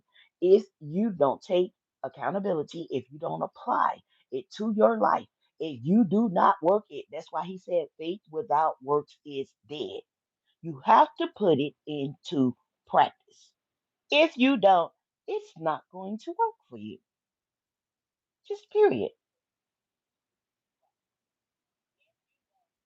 It's just like showing up to a job every day, but you never get out your car to go in. You think you're going to have a job? No. You think you're going to get a paycheck? No. You ain't put no work in. And you expect a paycheck. And that's the way people go through life. That's why some of these young people doing the things that they do. And the older cat too, because honey, the things I'm seeing. But nevertheless, this is the basis of all these things that come into play. And it's very important that we grow beyond the narrative of social based norms, you guys, to understand I don't care how much we have in common with one another, about what we experience in life, you still have a very different blueprint than everybody else. Because the way God brought them out, you may come through some people, men that cheat and all that. Some of these jokers have to be put in wheelchairs just about have what you call them things where they have an epiphany because they had some unfortunate life event that happened to them. God had to literally give them a flashback, a lifetime flashback to make them straighten up. Because men can be so hard headed. So hard headed. Oh my goodness. And when he's set in his ways, oh God help us. So women, it's God is more prone to breaking them faster, but we can become set in our ways. And that's the hardest thing for men. When you come into one, and this has nothing to do with age, when they're set into their ways, that means people are not willing to grow. They're not willing to do anything different. So that's what you call repetitive and repeating cycles because they're not going to change. And it's all it's going to do is going to frustrate because everything in life must grow. Don't it's going to die. It's going to wither. And that's just it. Amen.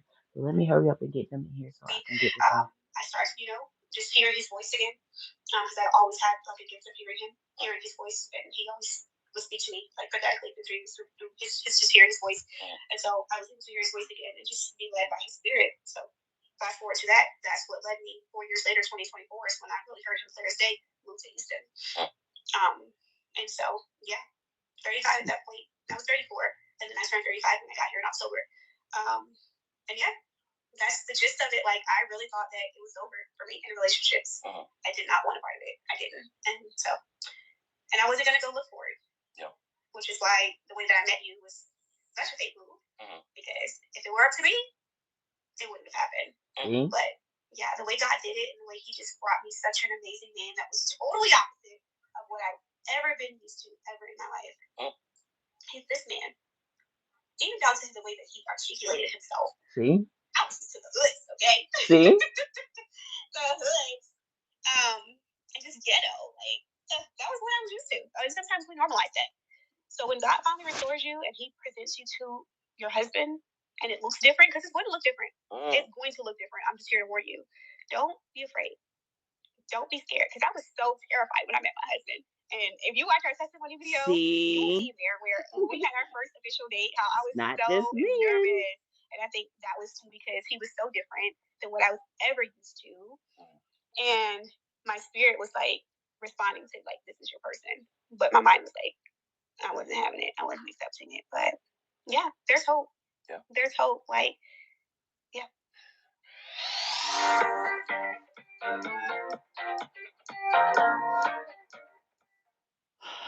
It's been amazing how it transformed my life. The people, the way they're looking at me.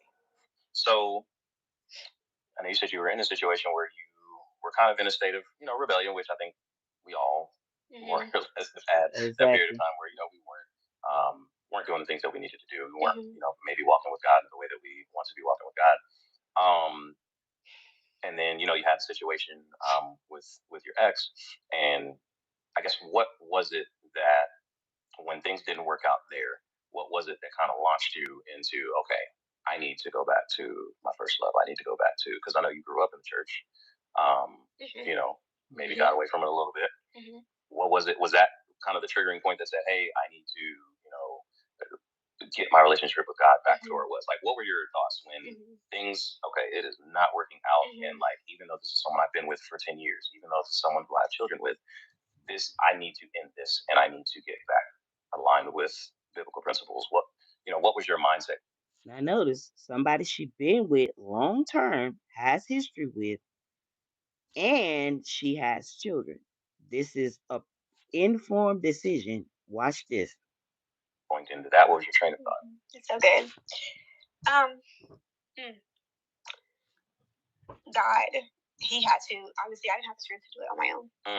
So that's powerful. Yeah, God had to, he had to remove them. And he had to do that by revealing to me, some tragedy things that he was doing. And She said that God had to do it. He had to help her with it. And what did God do? He removed that man. I told y'all think I've been lying to y'all. Listen. That was the turning point. And so it hurt really, really bad. Like I said, I ended up in therapy. But unfortunately, sometimes God will do that. He knows that sometimes we're not strong enough to walk away from a situation that wasn't ordained by him originally.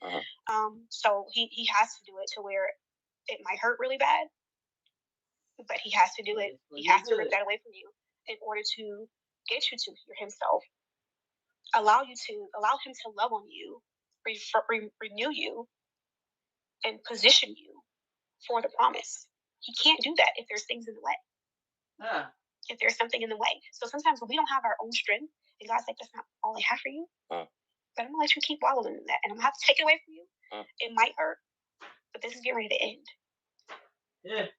But trust me, I've got better. It might not seem that way because you might be a single mom thinking that who's gonna want me with these kids, or you might be, coming out of a situation where you feel like, use goods or whatever. But yeah, God he's a potter. He's a great potter, and we are just mere clay. No matter how you bruise clay, no matter how you squish it, scratch it, whatever, you can always form it into what it needs to be. Come on. That's powerful. So, okay. Appreciate you sharing that, Ben. Yeah. So I want to turn the tables, though. Okay. I want to turn the tables. Now that we've got context about my previous situation and how God restored me, I just want to know, like, what things looked like for you before we met, and how did you end up here, like, from where you were, previous relationship, previous, marriage. How did you end up in a whole new marriage, and how did that look like going out of that situation? What did you? Yeah, no. Was in a marriage for about 12, 13 years. And unfortunately, it didn't work out.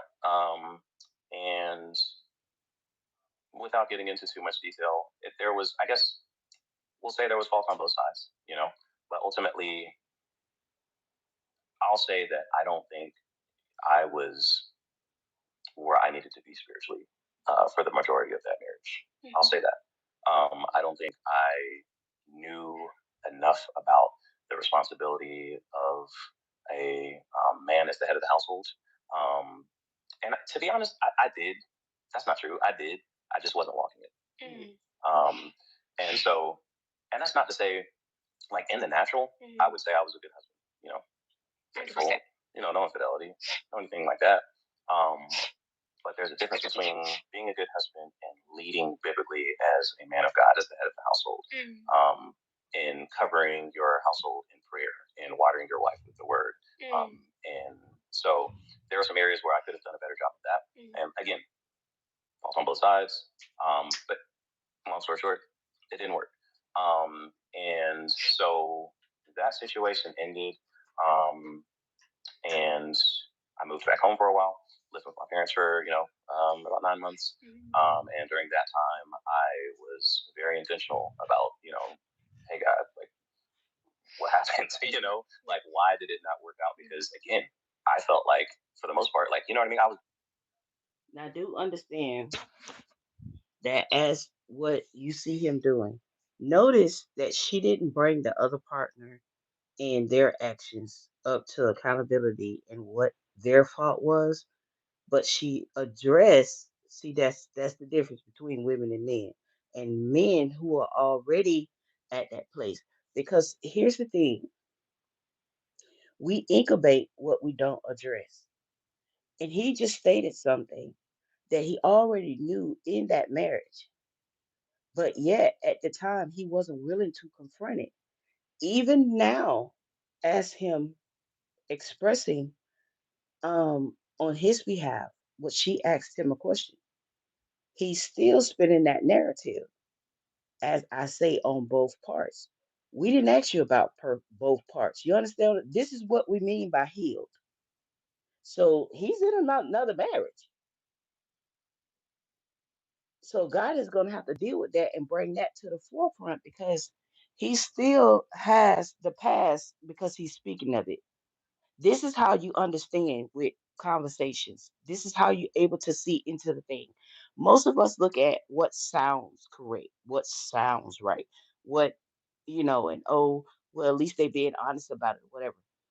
Uh, but you're not being honest with yourself because the way she handled it and she addressed it, unless you bring in the narrative into these the things that happened and this is what your spouse did, or your previous, happened in there with you and that person. But to establish that and understand how God delivered you from the situation and he took you from there and now you're here. The here that you left from the there unhealed to you being the healed or healing here, that past narrative need to be dissolved in a way that it doesn't run along over into your new. Y'all follow me with that? Because the more those old thoughts and patterns and things like that linger, the more prone you are to messing up your current situation when it has the potential for the longevity that you're looking for. Because they're going to be triggering because why? You still holding on to those things of in normal how people with breakups. No, it didn't work because they did that. Well, it was on both hands, but I didn't do more than they did. Or no, I did this and they did that. Well, just because she did that and I did, so I did that in response to what she did. In retaliation, da da da da da da. All that right there is broken. All that right there is unhealed. All that right there, and it just it's gonna funnel out. And the worst thing and the worst narrative is to have somebody on the other end still holding on just for the sake of not wanting to be alone, want somebody to talk to. They've been together, so they just accept anything. One day somebody calling you a friend,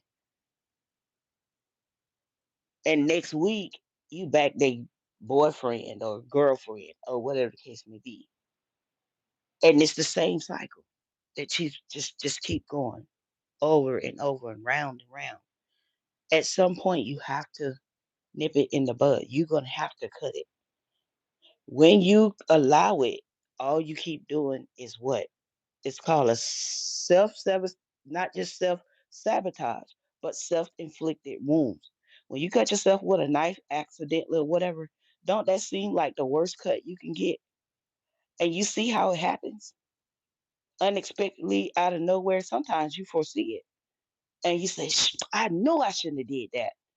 and you see that blood start pouring out. But have you ever noticed that even a little prick of the knife or whatever the accident was, and it seems like all this blood just started gushing? So it's like it hits different than somebody else doing the cut, you know? So in in life, it does funnels out to just that. This is a self-inflicted wound. So at the end of the day, you can't present that narrative. This is something that you invited into your life. You entertained it. You allowed it to happen. You allowed it to keep going on. So it's not about trauma. It's not about you know. This is what you allowed. Because once God bring it to your attention, however you feel that you got it, it came to your attention that whatever the thing was not a good thing. Whatever the case may be, at that point you're no longer being manipulated, deceived, and nothing else. You have a conscious decision. That's what he said. Sober minded. So let him go ahead the way he said. I'm gonna go back to the first beginning because I think it did. And if y'all want to watch this video, I think it's called, oh yeah, it's let me get this right. They have about 430 something, I think it is, followers. It seemed to be a very nice and look like godly couple at that. They talk about marrying from the Christian dating app. They got married in 5 months. She has previous children and blah blah blah. That's the only because this is my first time watching it with y'all actually. But okay. I don't know why it sounds like they talking slow. The other people was talking fast. Let's see. Let me put it there. Okay. What I was supposed to do, I was providing for the family. I was with the kids, I was present.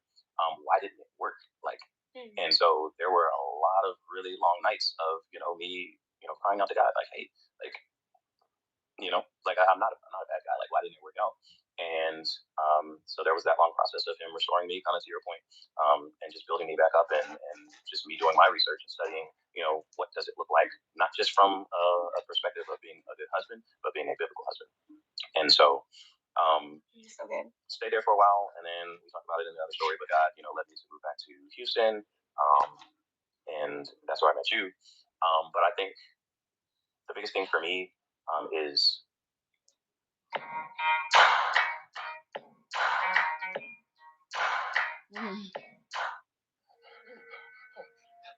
you can do this. You can be the first millennial in history. Because I know there are some men out there who have been in the same situation where you were in a marriage and you weren't necessarily, you know what I mean, like it wasn't like infidelity. It wasn't you put your hands on the body. Like you did what you felt like you were supposed to be doing, and it still didn't work. And that happens for one way or the other. Sometimes you get married young. You get married to somebody and you weren't really you didn't really vet properly. You didn't really take the time. You didn't seek God, though you shouldn't have. So for whatever reason, it doesn't work. And I just want to speak to men in that same boat, and I just want to encourage you that there is still hope for you. God is not done with you. Amen. You're not a failure. You Say have that to look in the again, mirror. baby. You have to, Say that again. just want to marry somebody. You weren't really you didn't really vet properly. You didn't really take the time. You didn't seek God, though you shouldn't have. So for whatever reason, it doesn't work.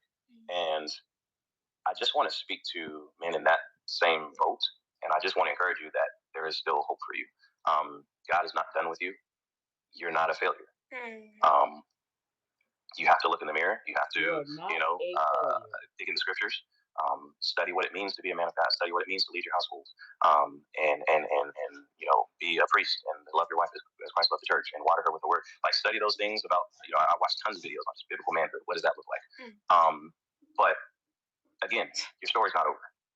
So get in your word, pray, study, and prepare yourself for what God is still going to do in your life. Just because I'm 39 years old, I was 37 when we met. I won't tell your age, but you know, okay. Yeah. I wasn't gonna do it. I was 35 when I was 35 when we met. I just turned 35. They look good, honey. Yeah. So, yeah, we were getting old. It's like, yeah. And so, yeah, we're mid to late 30s. both coming from previous situations that didn't work out. And it's easy to find yourself in that situation and feel like there's no hope. There's no hope. It's over for you. You know what I mean? Like it's over. Who's gonna want me? Like, yeah, but yeah. And so God had to kind of like, He really had to sit me down and like tell me, no, listen, like you are a jewel. Somebody's gonna really appreciate you one day. And I never ordained that.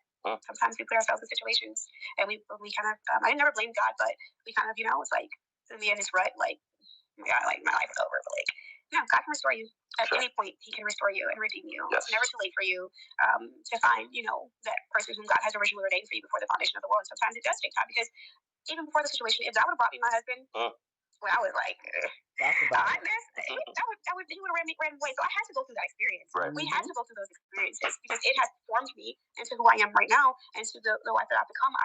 So much. I'm so different with him. Yeah. And yeah, God has to take me through that in order for me to. He shapes me, and He allowed me to learn what to not put up with moving forward by what I went through and what I deserve, by just how my husband is, like what I actually deserve. This is what it looks like when you don't settle for less than what you deserve. Yeah. So sometimes, like, okay, you might have got to that relationship where you thought that was the best you could get.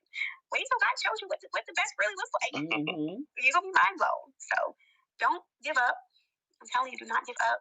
Don't think that there's nobody that's gonna ever want you or love you or even your children, because there is somebody that will. And just trust God, trust His timing, and one day your story is going to really give someone hope, like we pray that ours is. Yeah. Yeah. Yeah, 100%.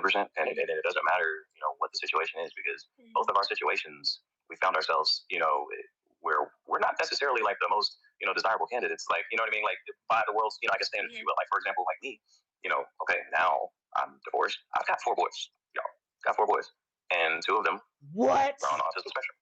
So, you know what I mean? Like going through my mind, and I'm sure you probably dealt with some of this too. It's like, holy crap, like, what am I going to do now? Because, it's just me. I've got 4 boys. Like, nobody wants somebody with 4 kids, I'm just being real with y'all, and I hope y'all can feel me. I'm being real, and the devil will play on your mind and tell you that. And you ain't worthy. Who wants you now? He will really. He's an accuser of the brethren. He will say, look, it didn't work out. Okay. Didn't work out. Look at you. You got 4 boys. Nobody wants you. You got 4 boys. Just don't worry about finding nobody. Just, you know what I mean? Just do what you. Matter of fact, marriage ain't work out for you. Hey, go out there and have fun. That's do what you want to do. Because you tried to do it the right way and it didn't work. These are thoughts going through my mind, y'all. That's being real. So good. And so you have to take control of your mind. Take those thoughts into captivity. Get in the Word. Cast those thoughts out and replace them with Scripture and what the Bible says about you as a man of God, as a woman of God. And you have to stand on those things. Build yourself up with them every day until it becomes faith comes by hearing and hearing the word of God. The more you quote those scriptures, the more you look in the Bible and research what the Bible says about you as a man and who you are to be and how God looks at you, you will build up that faith, and that's what's going to give you the courage to step out there, the courage to put yourself out there, the courage to get on a dating site. Because if I sit there and just let the devil condemn me, I'm never getting on Upward, and I never meet Nisha. I would think in my mind, she's not going to want me. I got 4 boys, I tell her about it. It's no big deal. She's got her own situation that she's coming from, and so it couldn't be a more perfect situation. Like God could not have crafted a more perfect person for me than Naisha. But guess what? It took for her to become the person who is just right for me. Everything that she went through, everything that she went through molded her and shaped her into the exact person that I needed at this point in my life, and vice versa. Right. I promise you, she tells me all the time, like, I can't fathom how it didn't work out, because this man right here, and I tell her, this man is molded and shaped by what happened, by who I had to become coming out of that situation. And so I say that to say that no matter what it is that you're going through or what you've gone through, the Bible says, rejoice in tribulations, because the trying of your faith produces perseverance. That's what's going to mold you and to shape you into the person that that he has, that someone else, he has for someone else, if I'm saying that right. So don't be discouraged if you went through something that didn't work out, because God is going to use that to bring the right person into your life and mold you into who He needs you to be. That's so good. That's so good. And so going into it with that mindset, that knowing that, yes, it might seem like, God, have you forgotten about me? God, why did I have to go through that situation? God, why did I have to deal with such drama or trash? Or, maybe it wasn't as dramatified. Maybe it was just, why did I even have to lose that person? Because of, I didn't do anything wrong, like my husband said. But, like, understand that things happen for a reason. And even though it seems like the best that they could get, it's not God's best. So God will let you go through it because He wants you to go through the test. He wants you to go through the experiences. He wants you to get those lessons. And then when that time is up, He's going to remove it. But just understand that through it all, God is going to be glorified. He's going to restore you, according to Joel 2:25. Come on. And he's also going to allow that, right? He allows us to go through that because he knows what the end goal is. He knows the end story.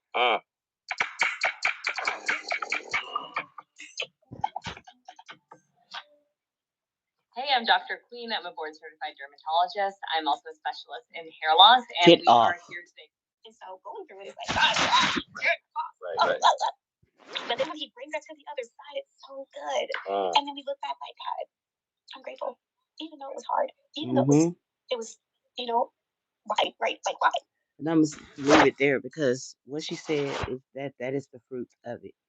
It may not feel good and look good now, but I'm telling you, there is nothing like when you have gone through all of those things, when you have come through all of those things, not going just going through, because at least you know if you're going through, you're not stuck. And that's the worst thing is becoming stuck. But allowing God to process us and we having that very understanding of that purpose of why God is allowing these things and what is it that he's getting out of our lives? What is it? What kind of fruit is it bearing? What kind of character is it building? What kind of disciplines are it building? Um and that's why I was saying that whole thing about um look at that train. I wanna be your man. all, all the oh, if I was your man, I would have did this and I would have did that. You at age of 18, well, I started early. So as a teenager and all that, you don't know what you would have did. Because the man that you are now is not the man that you were then. And there's a lot of things that you had to learn, even if it wasn't along the same lines that I had to learn and go through things. And that's the whole challenge is I mean the whole basis of two worlds colliding, two worlds coming together to make this one, what God said in that union and the understanding that through growth. And it's not about one being better than the other one. No, we had life experiences that accommodated exactly the build and what the purpose is. Like she said, molding the clay and God being the one to do what? Mold us and make us into what he has formed us into, that we grow into that and that we are stable enough when God brings this position, this opportunity, this marriage, this business, this whatever it is that we're waiting on, that we're now adapt to being able to what? Keep it, to maintain it, because people want relationships, but they don't want what goes with that: the building, the upkeeping, the nourishing, the components that makes a relationship, a marriage work and be what it is. So it is work. So you have lazy people who just want sex and drugs and all this kind of things and holler about what they want, and they want somebody to look like this, they want to look like that, but you want to be a slop hog spiritually. You want to be a dog, spiritually. You want to be all that. So if you're that spiritually, that's what they're gonna look like in the natural as well. It don't matter what clothing they put on, how good they smell. They're gonna send off a whiff of a funky scent with some perfume or what it is, cologne or whatever. Why? Because the inside is rotten. The fumes. You could try to cover. You ever see that? I remember when Febreze came out and everybody used to do that. But there was some people that I used to go to their house and say, "What is this?" You don't mask a smell. You don't just cover up the smell. You need to get it out. Funky carpets and the stuff all in the walls and all that kind of stuff. Even when you cook in the house and stuff, you have to realize those curtains, those drapes, and all those things. And y'all pile all this stuff up in the house and all this kind of stuff. Then you cooking and you got fish, and you got crabs, and you get seafood, and you have all of these delectables and all these kind of things and stuff and stuff. All this smoke is getting into your fabrics on your couches and your clothes and the y'all in and out the door from work and all of that. Then the kids is piling on the poopy smells and all that. Febreze ain't gonna do it. It's called clean the heck up. Put your gloves on, get clean, get your bleach, your fabulous. So get whatever it is. Baby, you're gonna have to put to work. those hands that God gave you, and use your brain because you buy products wisely that you can maintain the house that is comfortable for everybody to live in. Come on, somebody. So God wants to know the same thing about us. Do you make the house that you have carrying God's spirit in comfortable for him to live in? So don't come here telling me about what God requires that he don't, because you don't just throw God some anything and throw grace at him in his face just like he done went and cheated on you, when God never cheated on you. You cheated on him. So no matter with the grace, yes, his grace is sufficient for us when we're trying to do the right thing, but he ain't accepting nobody to be his second, the him being the second hand and the second best, and you see him on Christmas and New Year's. He desires relationship with you, and that is one to be built, is to be worked on, is to be maintained, is to be structured in that way upon salvation. So y'all can miss me with all that mess y'all be talking about, because God desired and he planned and he established it just the way he intended it to be. So you can let folks lie to you all you want to, even when it comes to listening to our prayers. This is what you don't get when God said there are some prayers he does not hear. There's a difference between listening and hear. God knows our voice. He hears us.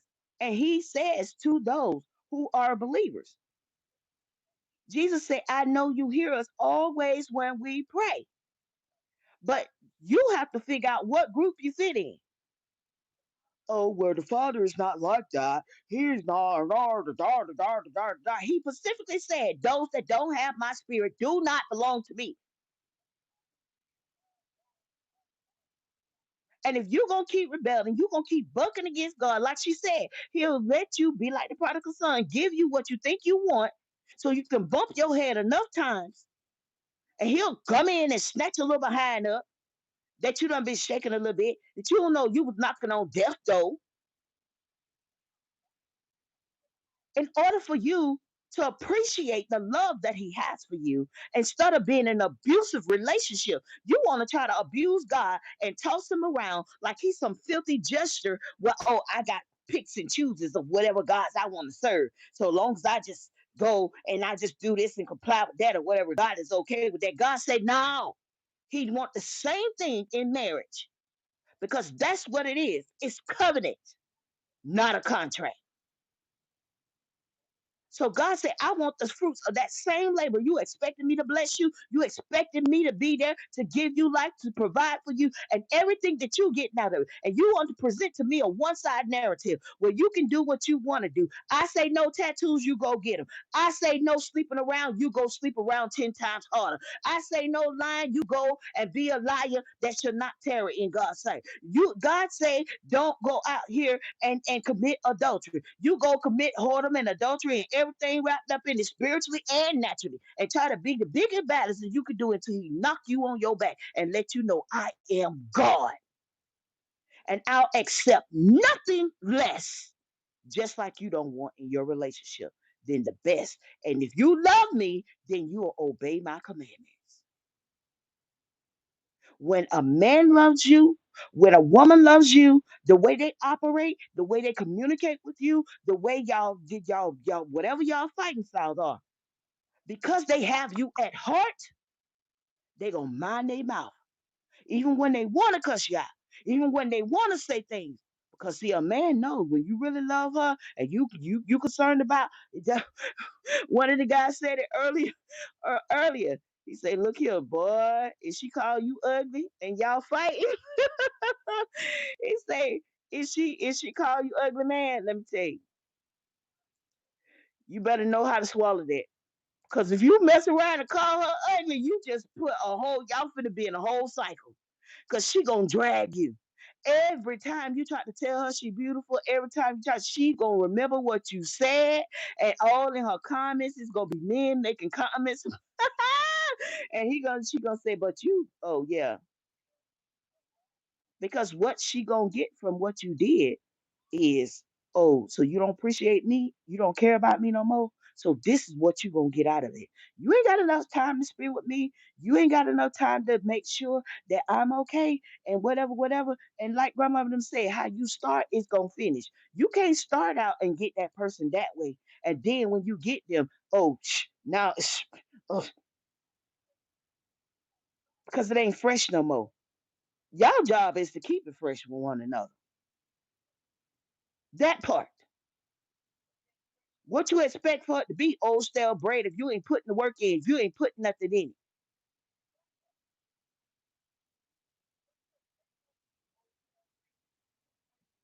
So it's a big difference. It's a big trajectory when you look at the purpose of what God deems when He put couples together.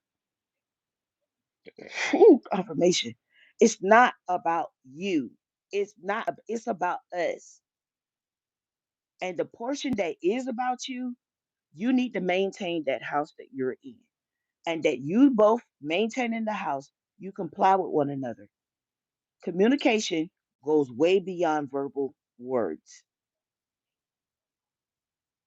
Don't let that go over your head.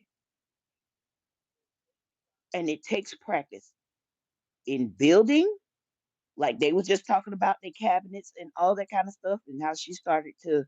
Uh, you wouldn't even think that just them. He's providing her with the dream, but she said that she started to resent him. That's a strong word. But her, and honestly, in all honesty, and you notice this girl here, she said it was over. She said it was done. She was done.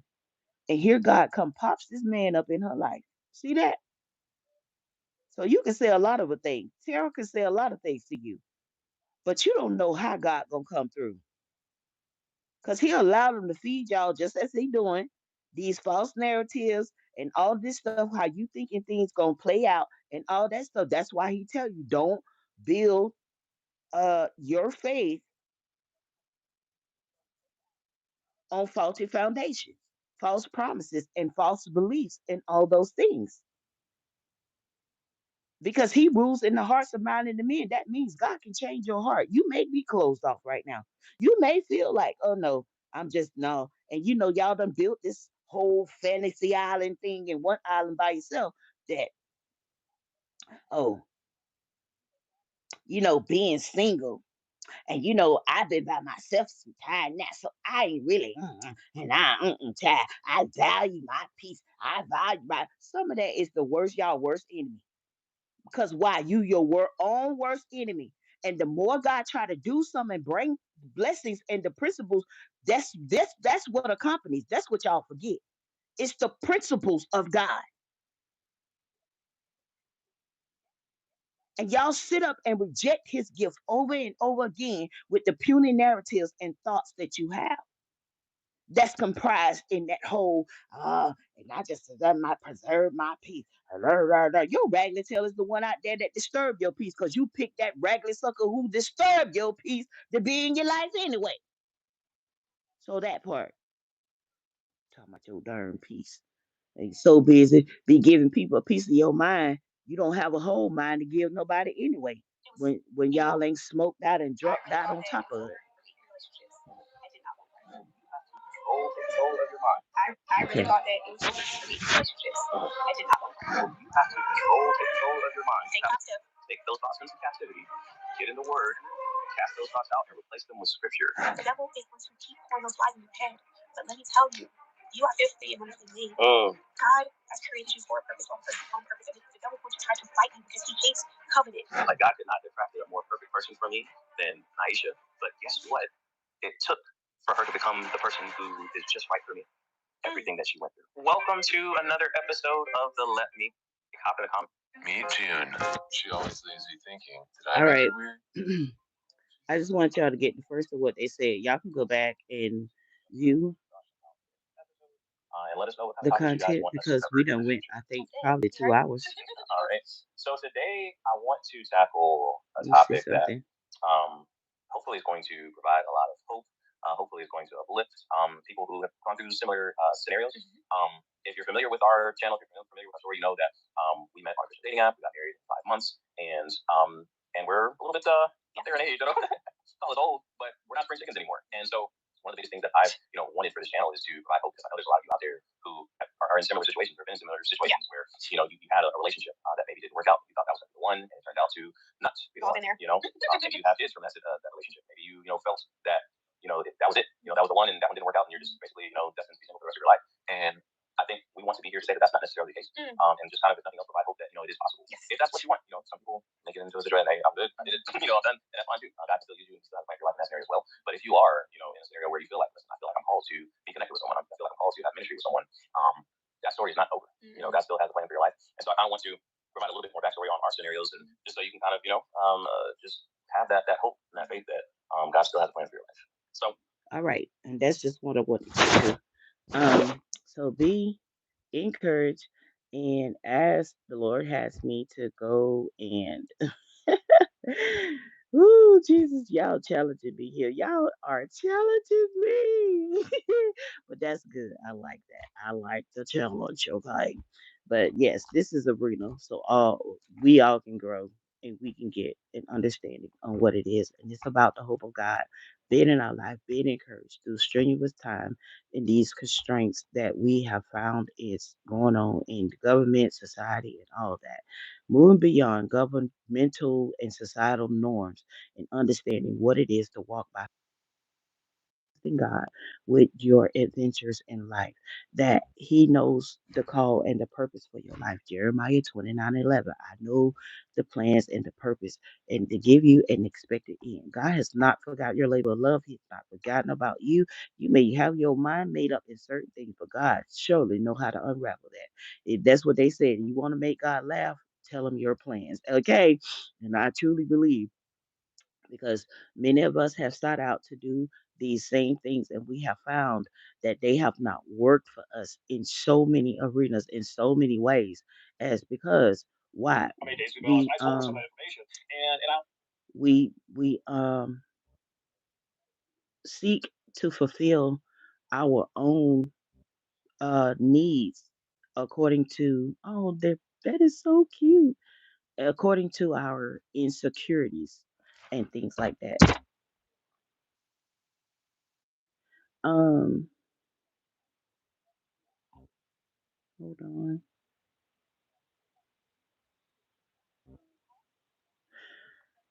Mm, all right, y'all. I'm gonna have to look into the other thing, and I'm gonna go ahead and close because I don't have patience anymore. I don't have patience anymore. Y'all gotta pray for Prophetess Natalie, okay? Just know, I bet y'all said this lady something else. Just know that I love y'all, and I am grateful for you. I'm thankful for all of you guys being here, and I pray that you got something out of everything that was discussed. Amen. So, like I said, I will prepare it and I will come as the Lord unctions me to. But lately, I have really trying to gravitate towards rest. Everything, the atmosphere, the way God is doing, where it comes to me and ministry and everything with visions and all that. I'm running all these different things mentally, and it's starting to have a physical effect on me because it's just so much and doors that are opening and things like that. And I'm very trying to be very strategic um, in how I operate so I'm not overwhelmed because I know I can do it, but also God is requiring my attention because of where He's trying to take me at this point. He's requiring me to open myself up to certain things and also be aware of the changing in my body, in my mind, and everything to make sure. Amen. So that is pretty much what I'm working on because the more I keep, yeah, I'm going to have to change this. And see, that's the good thing about God. It's okay. It's a good thing because for God to do it that way, that tells us. But you just have to be wise as a serpent and harmless as a dove, and to know when God is nudging you, and also know when God is telling you to be still. And it's not about me being busy, busy, busy, busy, busy, busy, busy, and going here and going there. It's about me being sound based in where I am, but also make sure I'm upkeeping for as spiritually, emotionally, and having valuable time to put back into myself as to what I'm releasing to everything else and to you guys, um, that I don't become overwhelmed and I'm not putting myself on the back burner. So I'm producing that because I really did, but I'm finding it very hard because the more I extract from things and I'm pushing things like trying to push it away to the side, it's like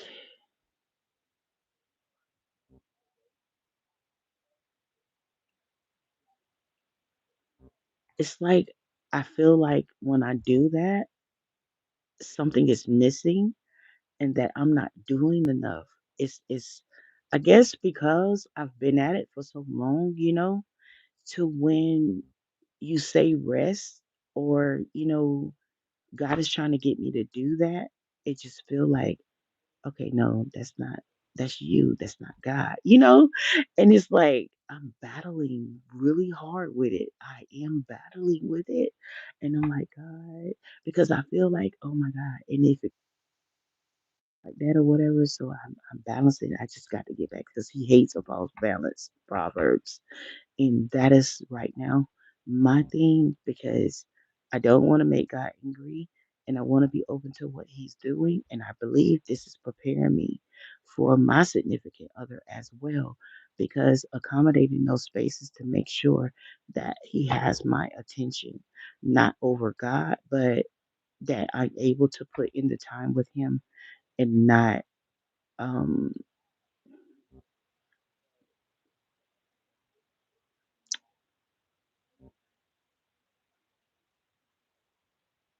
and not, um, how you call it? That he doesn't feel like he's missing anything. You know what I mean? And then there's the whole of me putting myself out there. So I'm still trying to deal with that because even on TikTok is really setting me a information station, and it's like ew. It's like every time I get excited, a little excited about it or whatever, it kind of sets the clock there for a minute. And I just have to just hone into God and say, okay, God, I got this. Because I'm one of those people, I can generally, and because I've been that way for so long. So it's not a necessity for me to have a man or none of that, but just hold on to what God said. Because if it wasn't for God saying, this is the purpose that He was having, I wouldn't care what you drop in front of me. They can go on by their business. But see, that's like she said. It take God to drop in there and change that whole narrative, because your mind be there. And sometimes, and those are things that people don't really say. You just hear the part where everybody is longing for somebody, whatever. Well, even with men, some of them that they're not. They've been through the ringer and they're saying, I'm gonna be smooth, tread the waters, or whatever the case may be. But when God has another plan, He will wreck our plans for His agenda. Okay.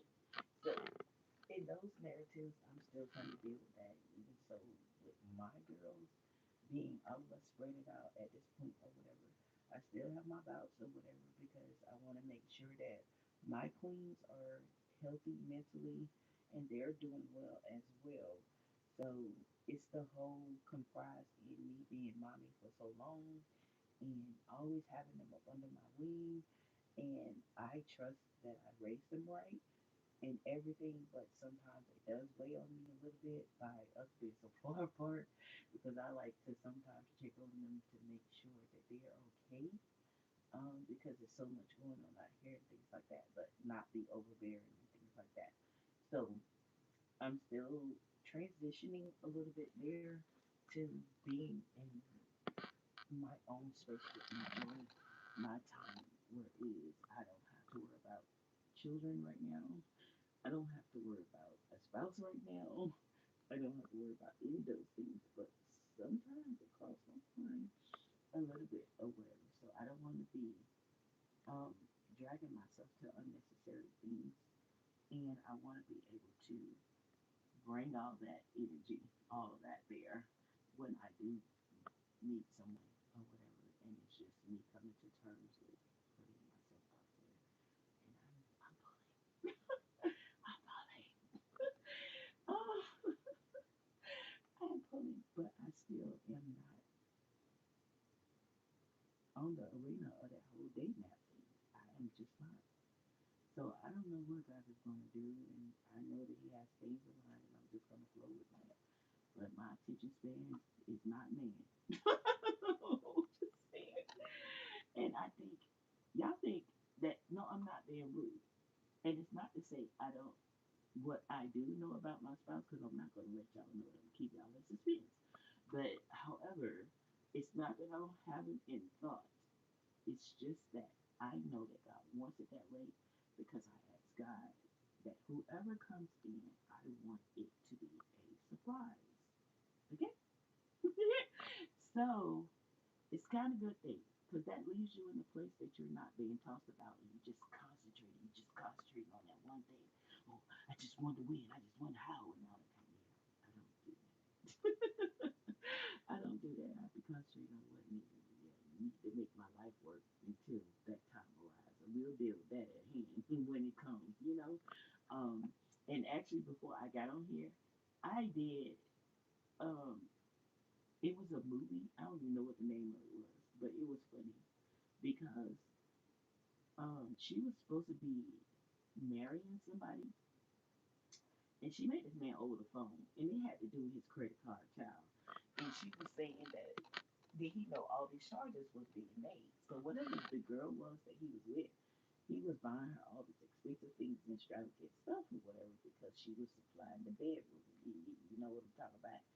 So the girl that was on the other side of the line, he hadn't seen her face, and she was had to call him at such many times. And whenever they make a big purchase, it had to go through the credit card company or whatever. So he ended up having to deal with that same person. And when her family and got involved or whatever, because she's from another country, Lord, it was pandemonium. You hear me? But they started getting closer outside of that. He did meet her, and it changed his whole world, y'all.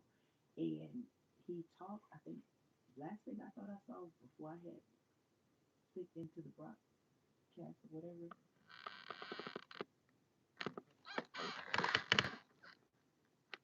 Uh oh. Oh, I knew it was. I knew it was something. I'm just talking. Oh my god. Oh my god. I was just talking away, y'all. I was just talking to y'all. And I noticed like everything got quiet because I have to hear my voice to make sure we still on the thing. And I'm just talking away.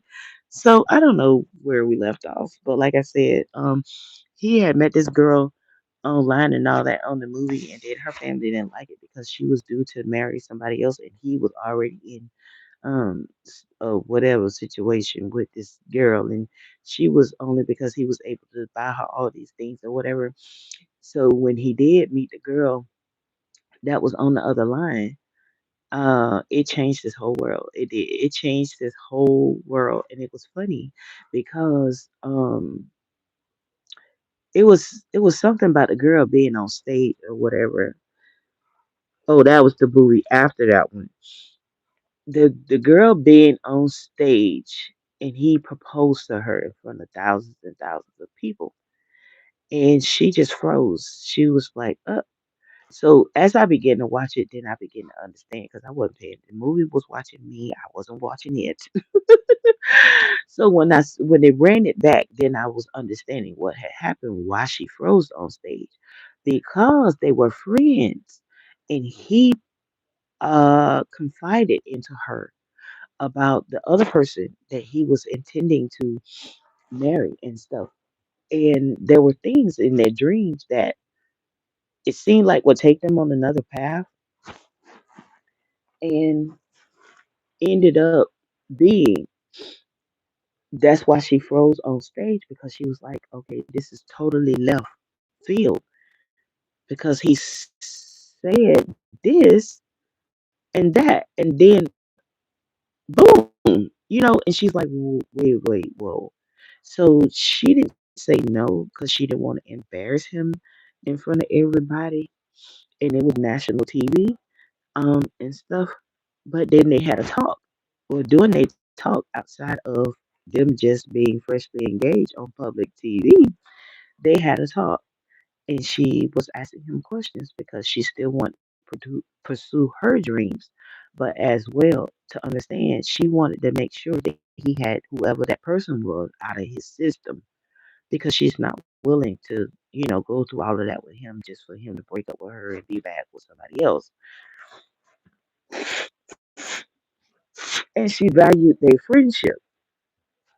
So he had told her, I'm gonna have to, because I did save it so y'all can see it yourself.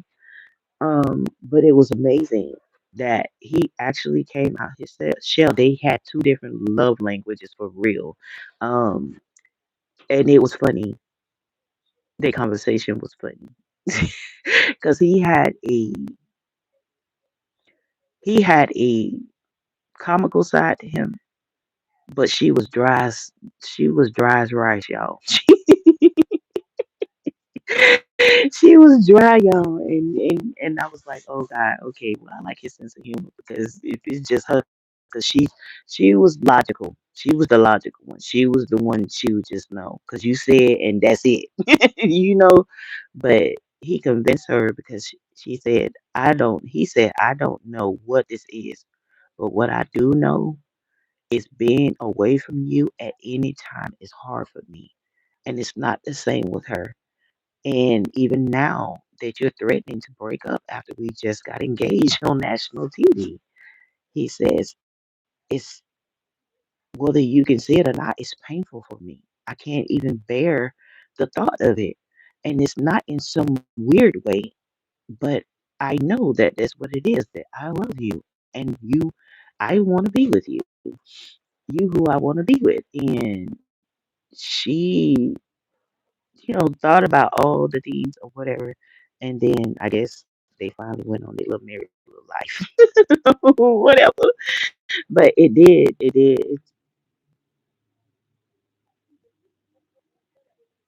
That was a plane. Good Lord, that's low. But yeah, y'all, I love y'all, and I just want to share that with y'all. And I'm gonna say good night, and y'all have a wonderful, wonderful night. We made it. The beat them devils up. It's after 12. Let's see. Okay, y'all. All right. All right. Love y'all.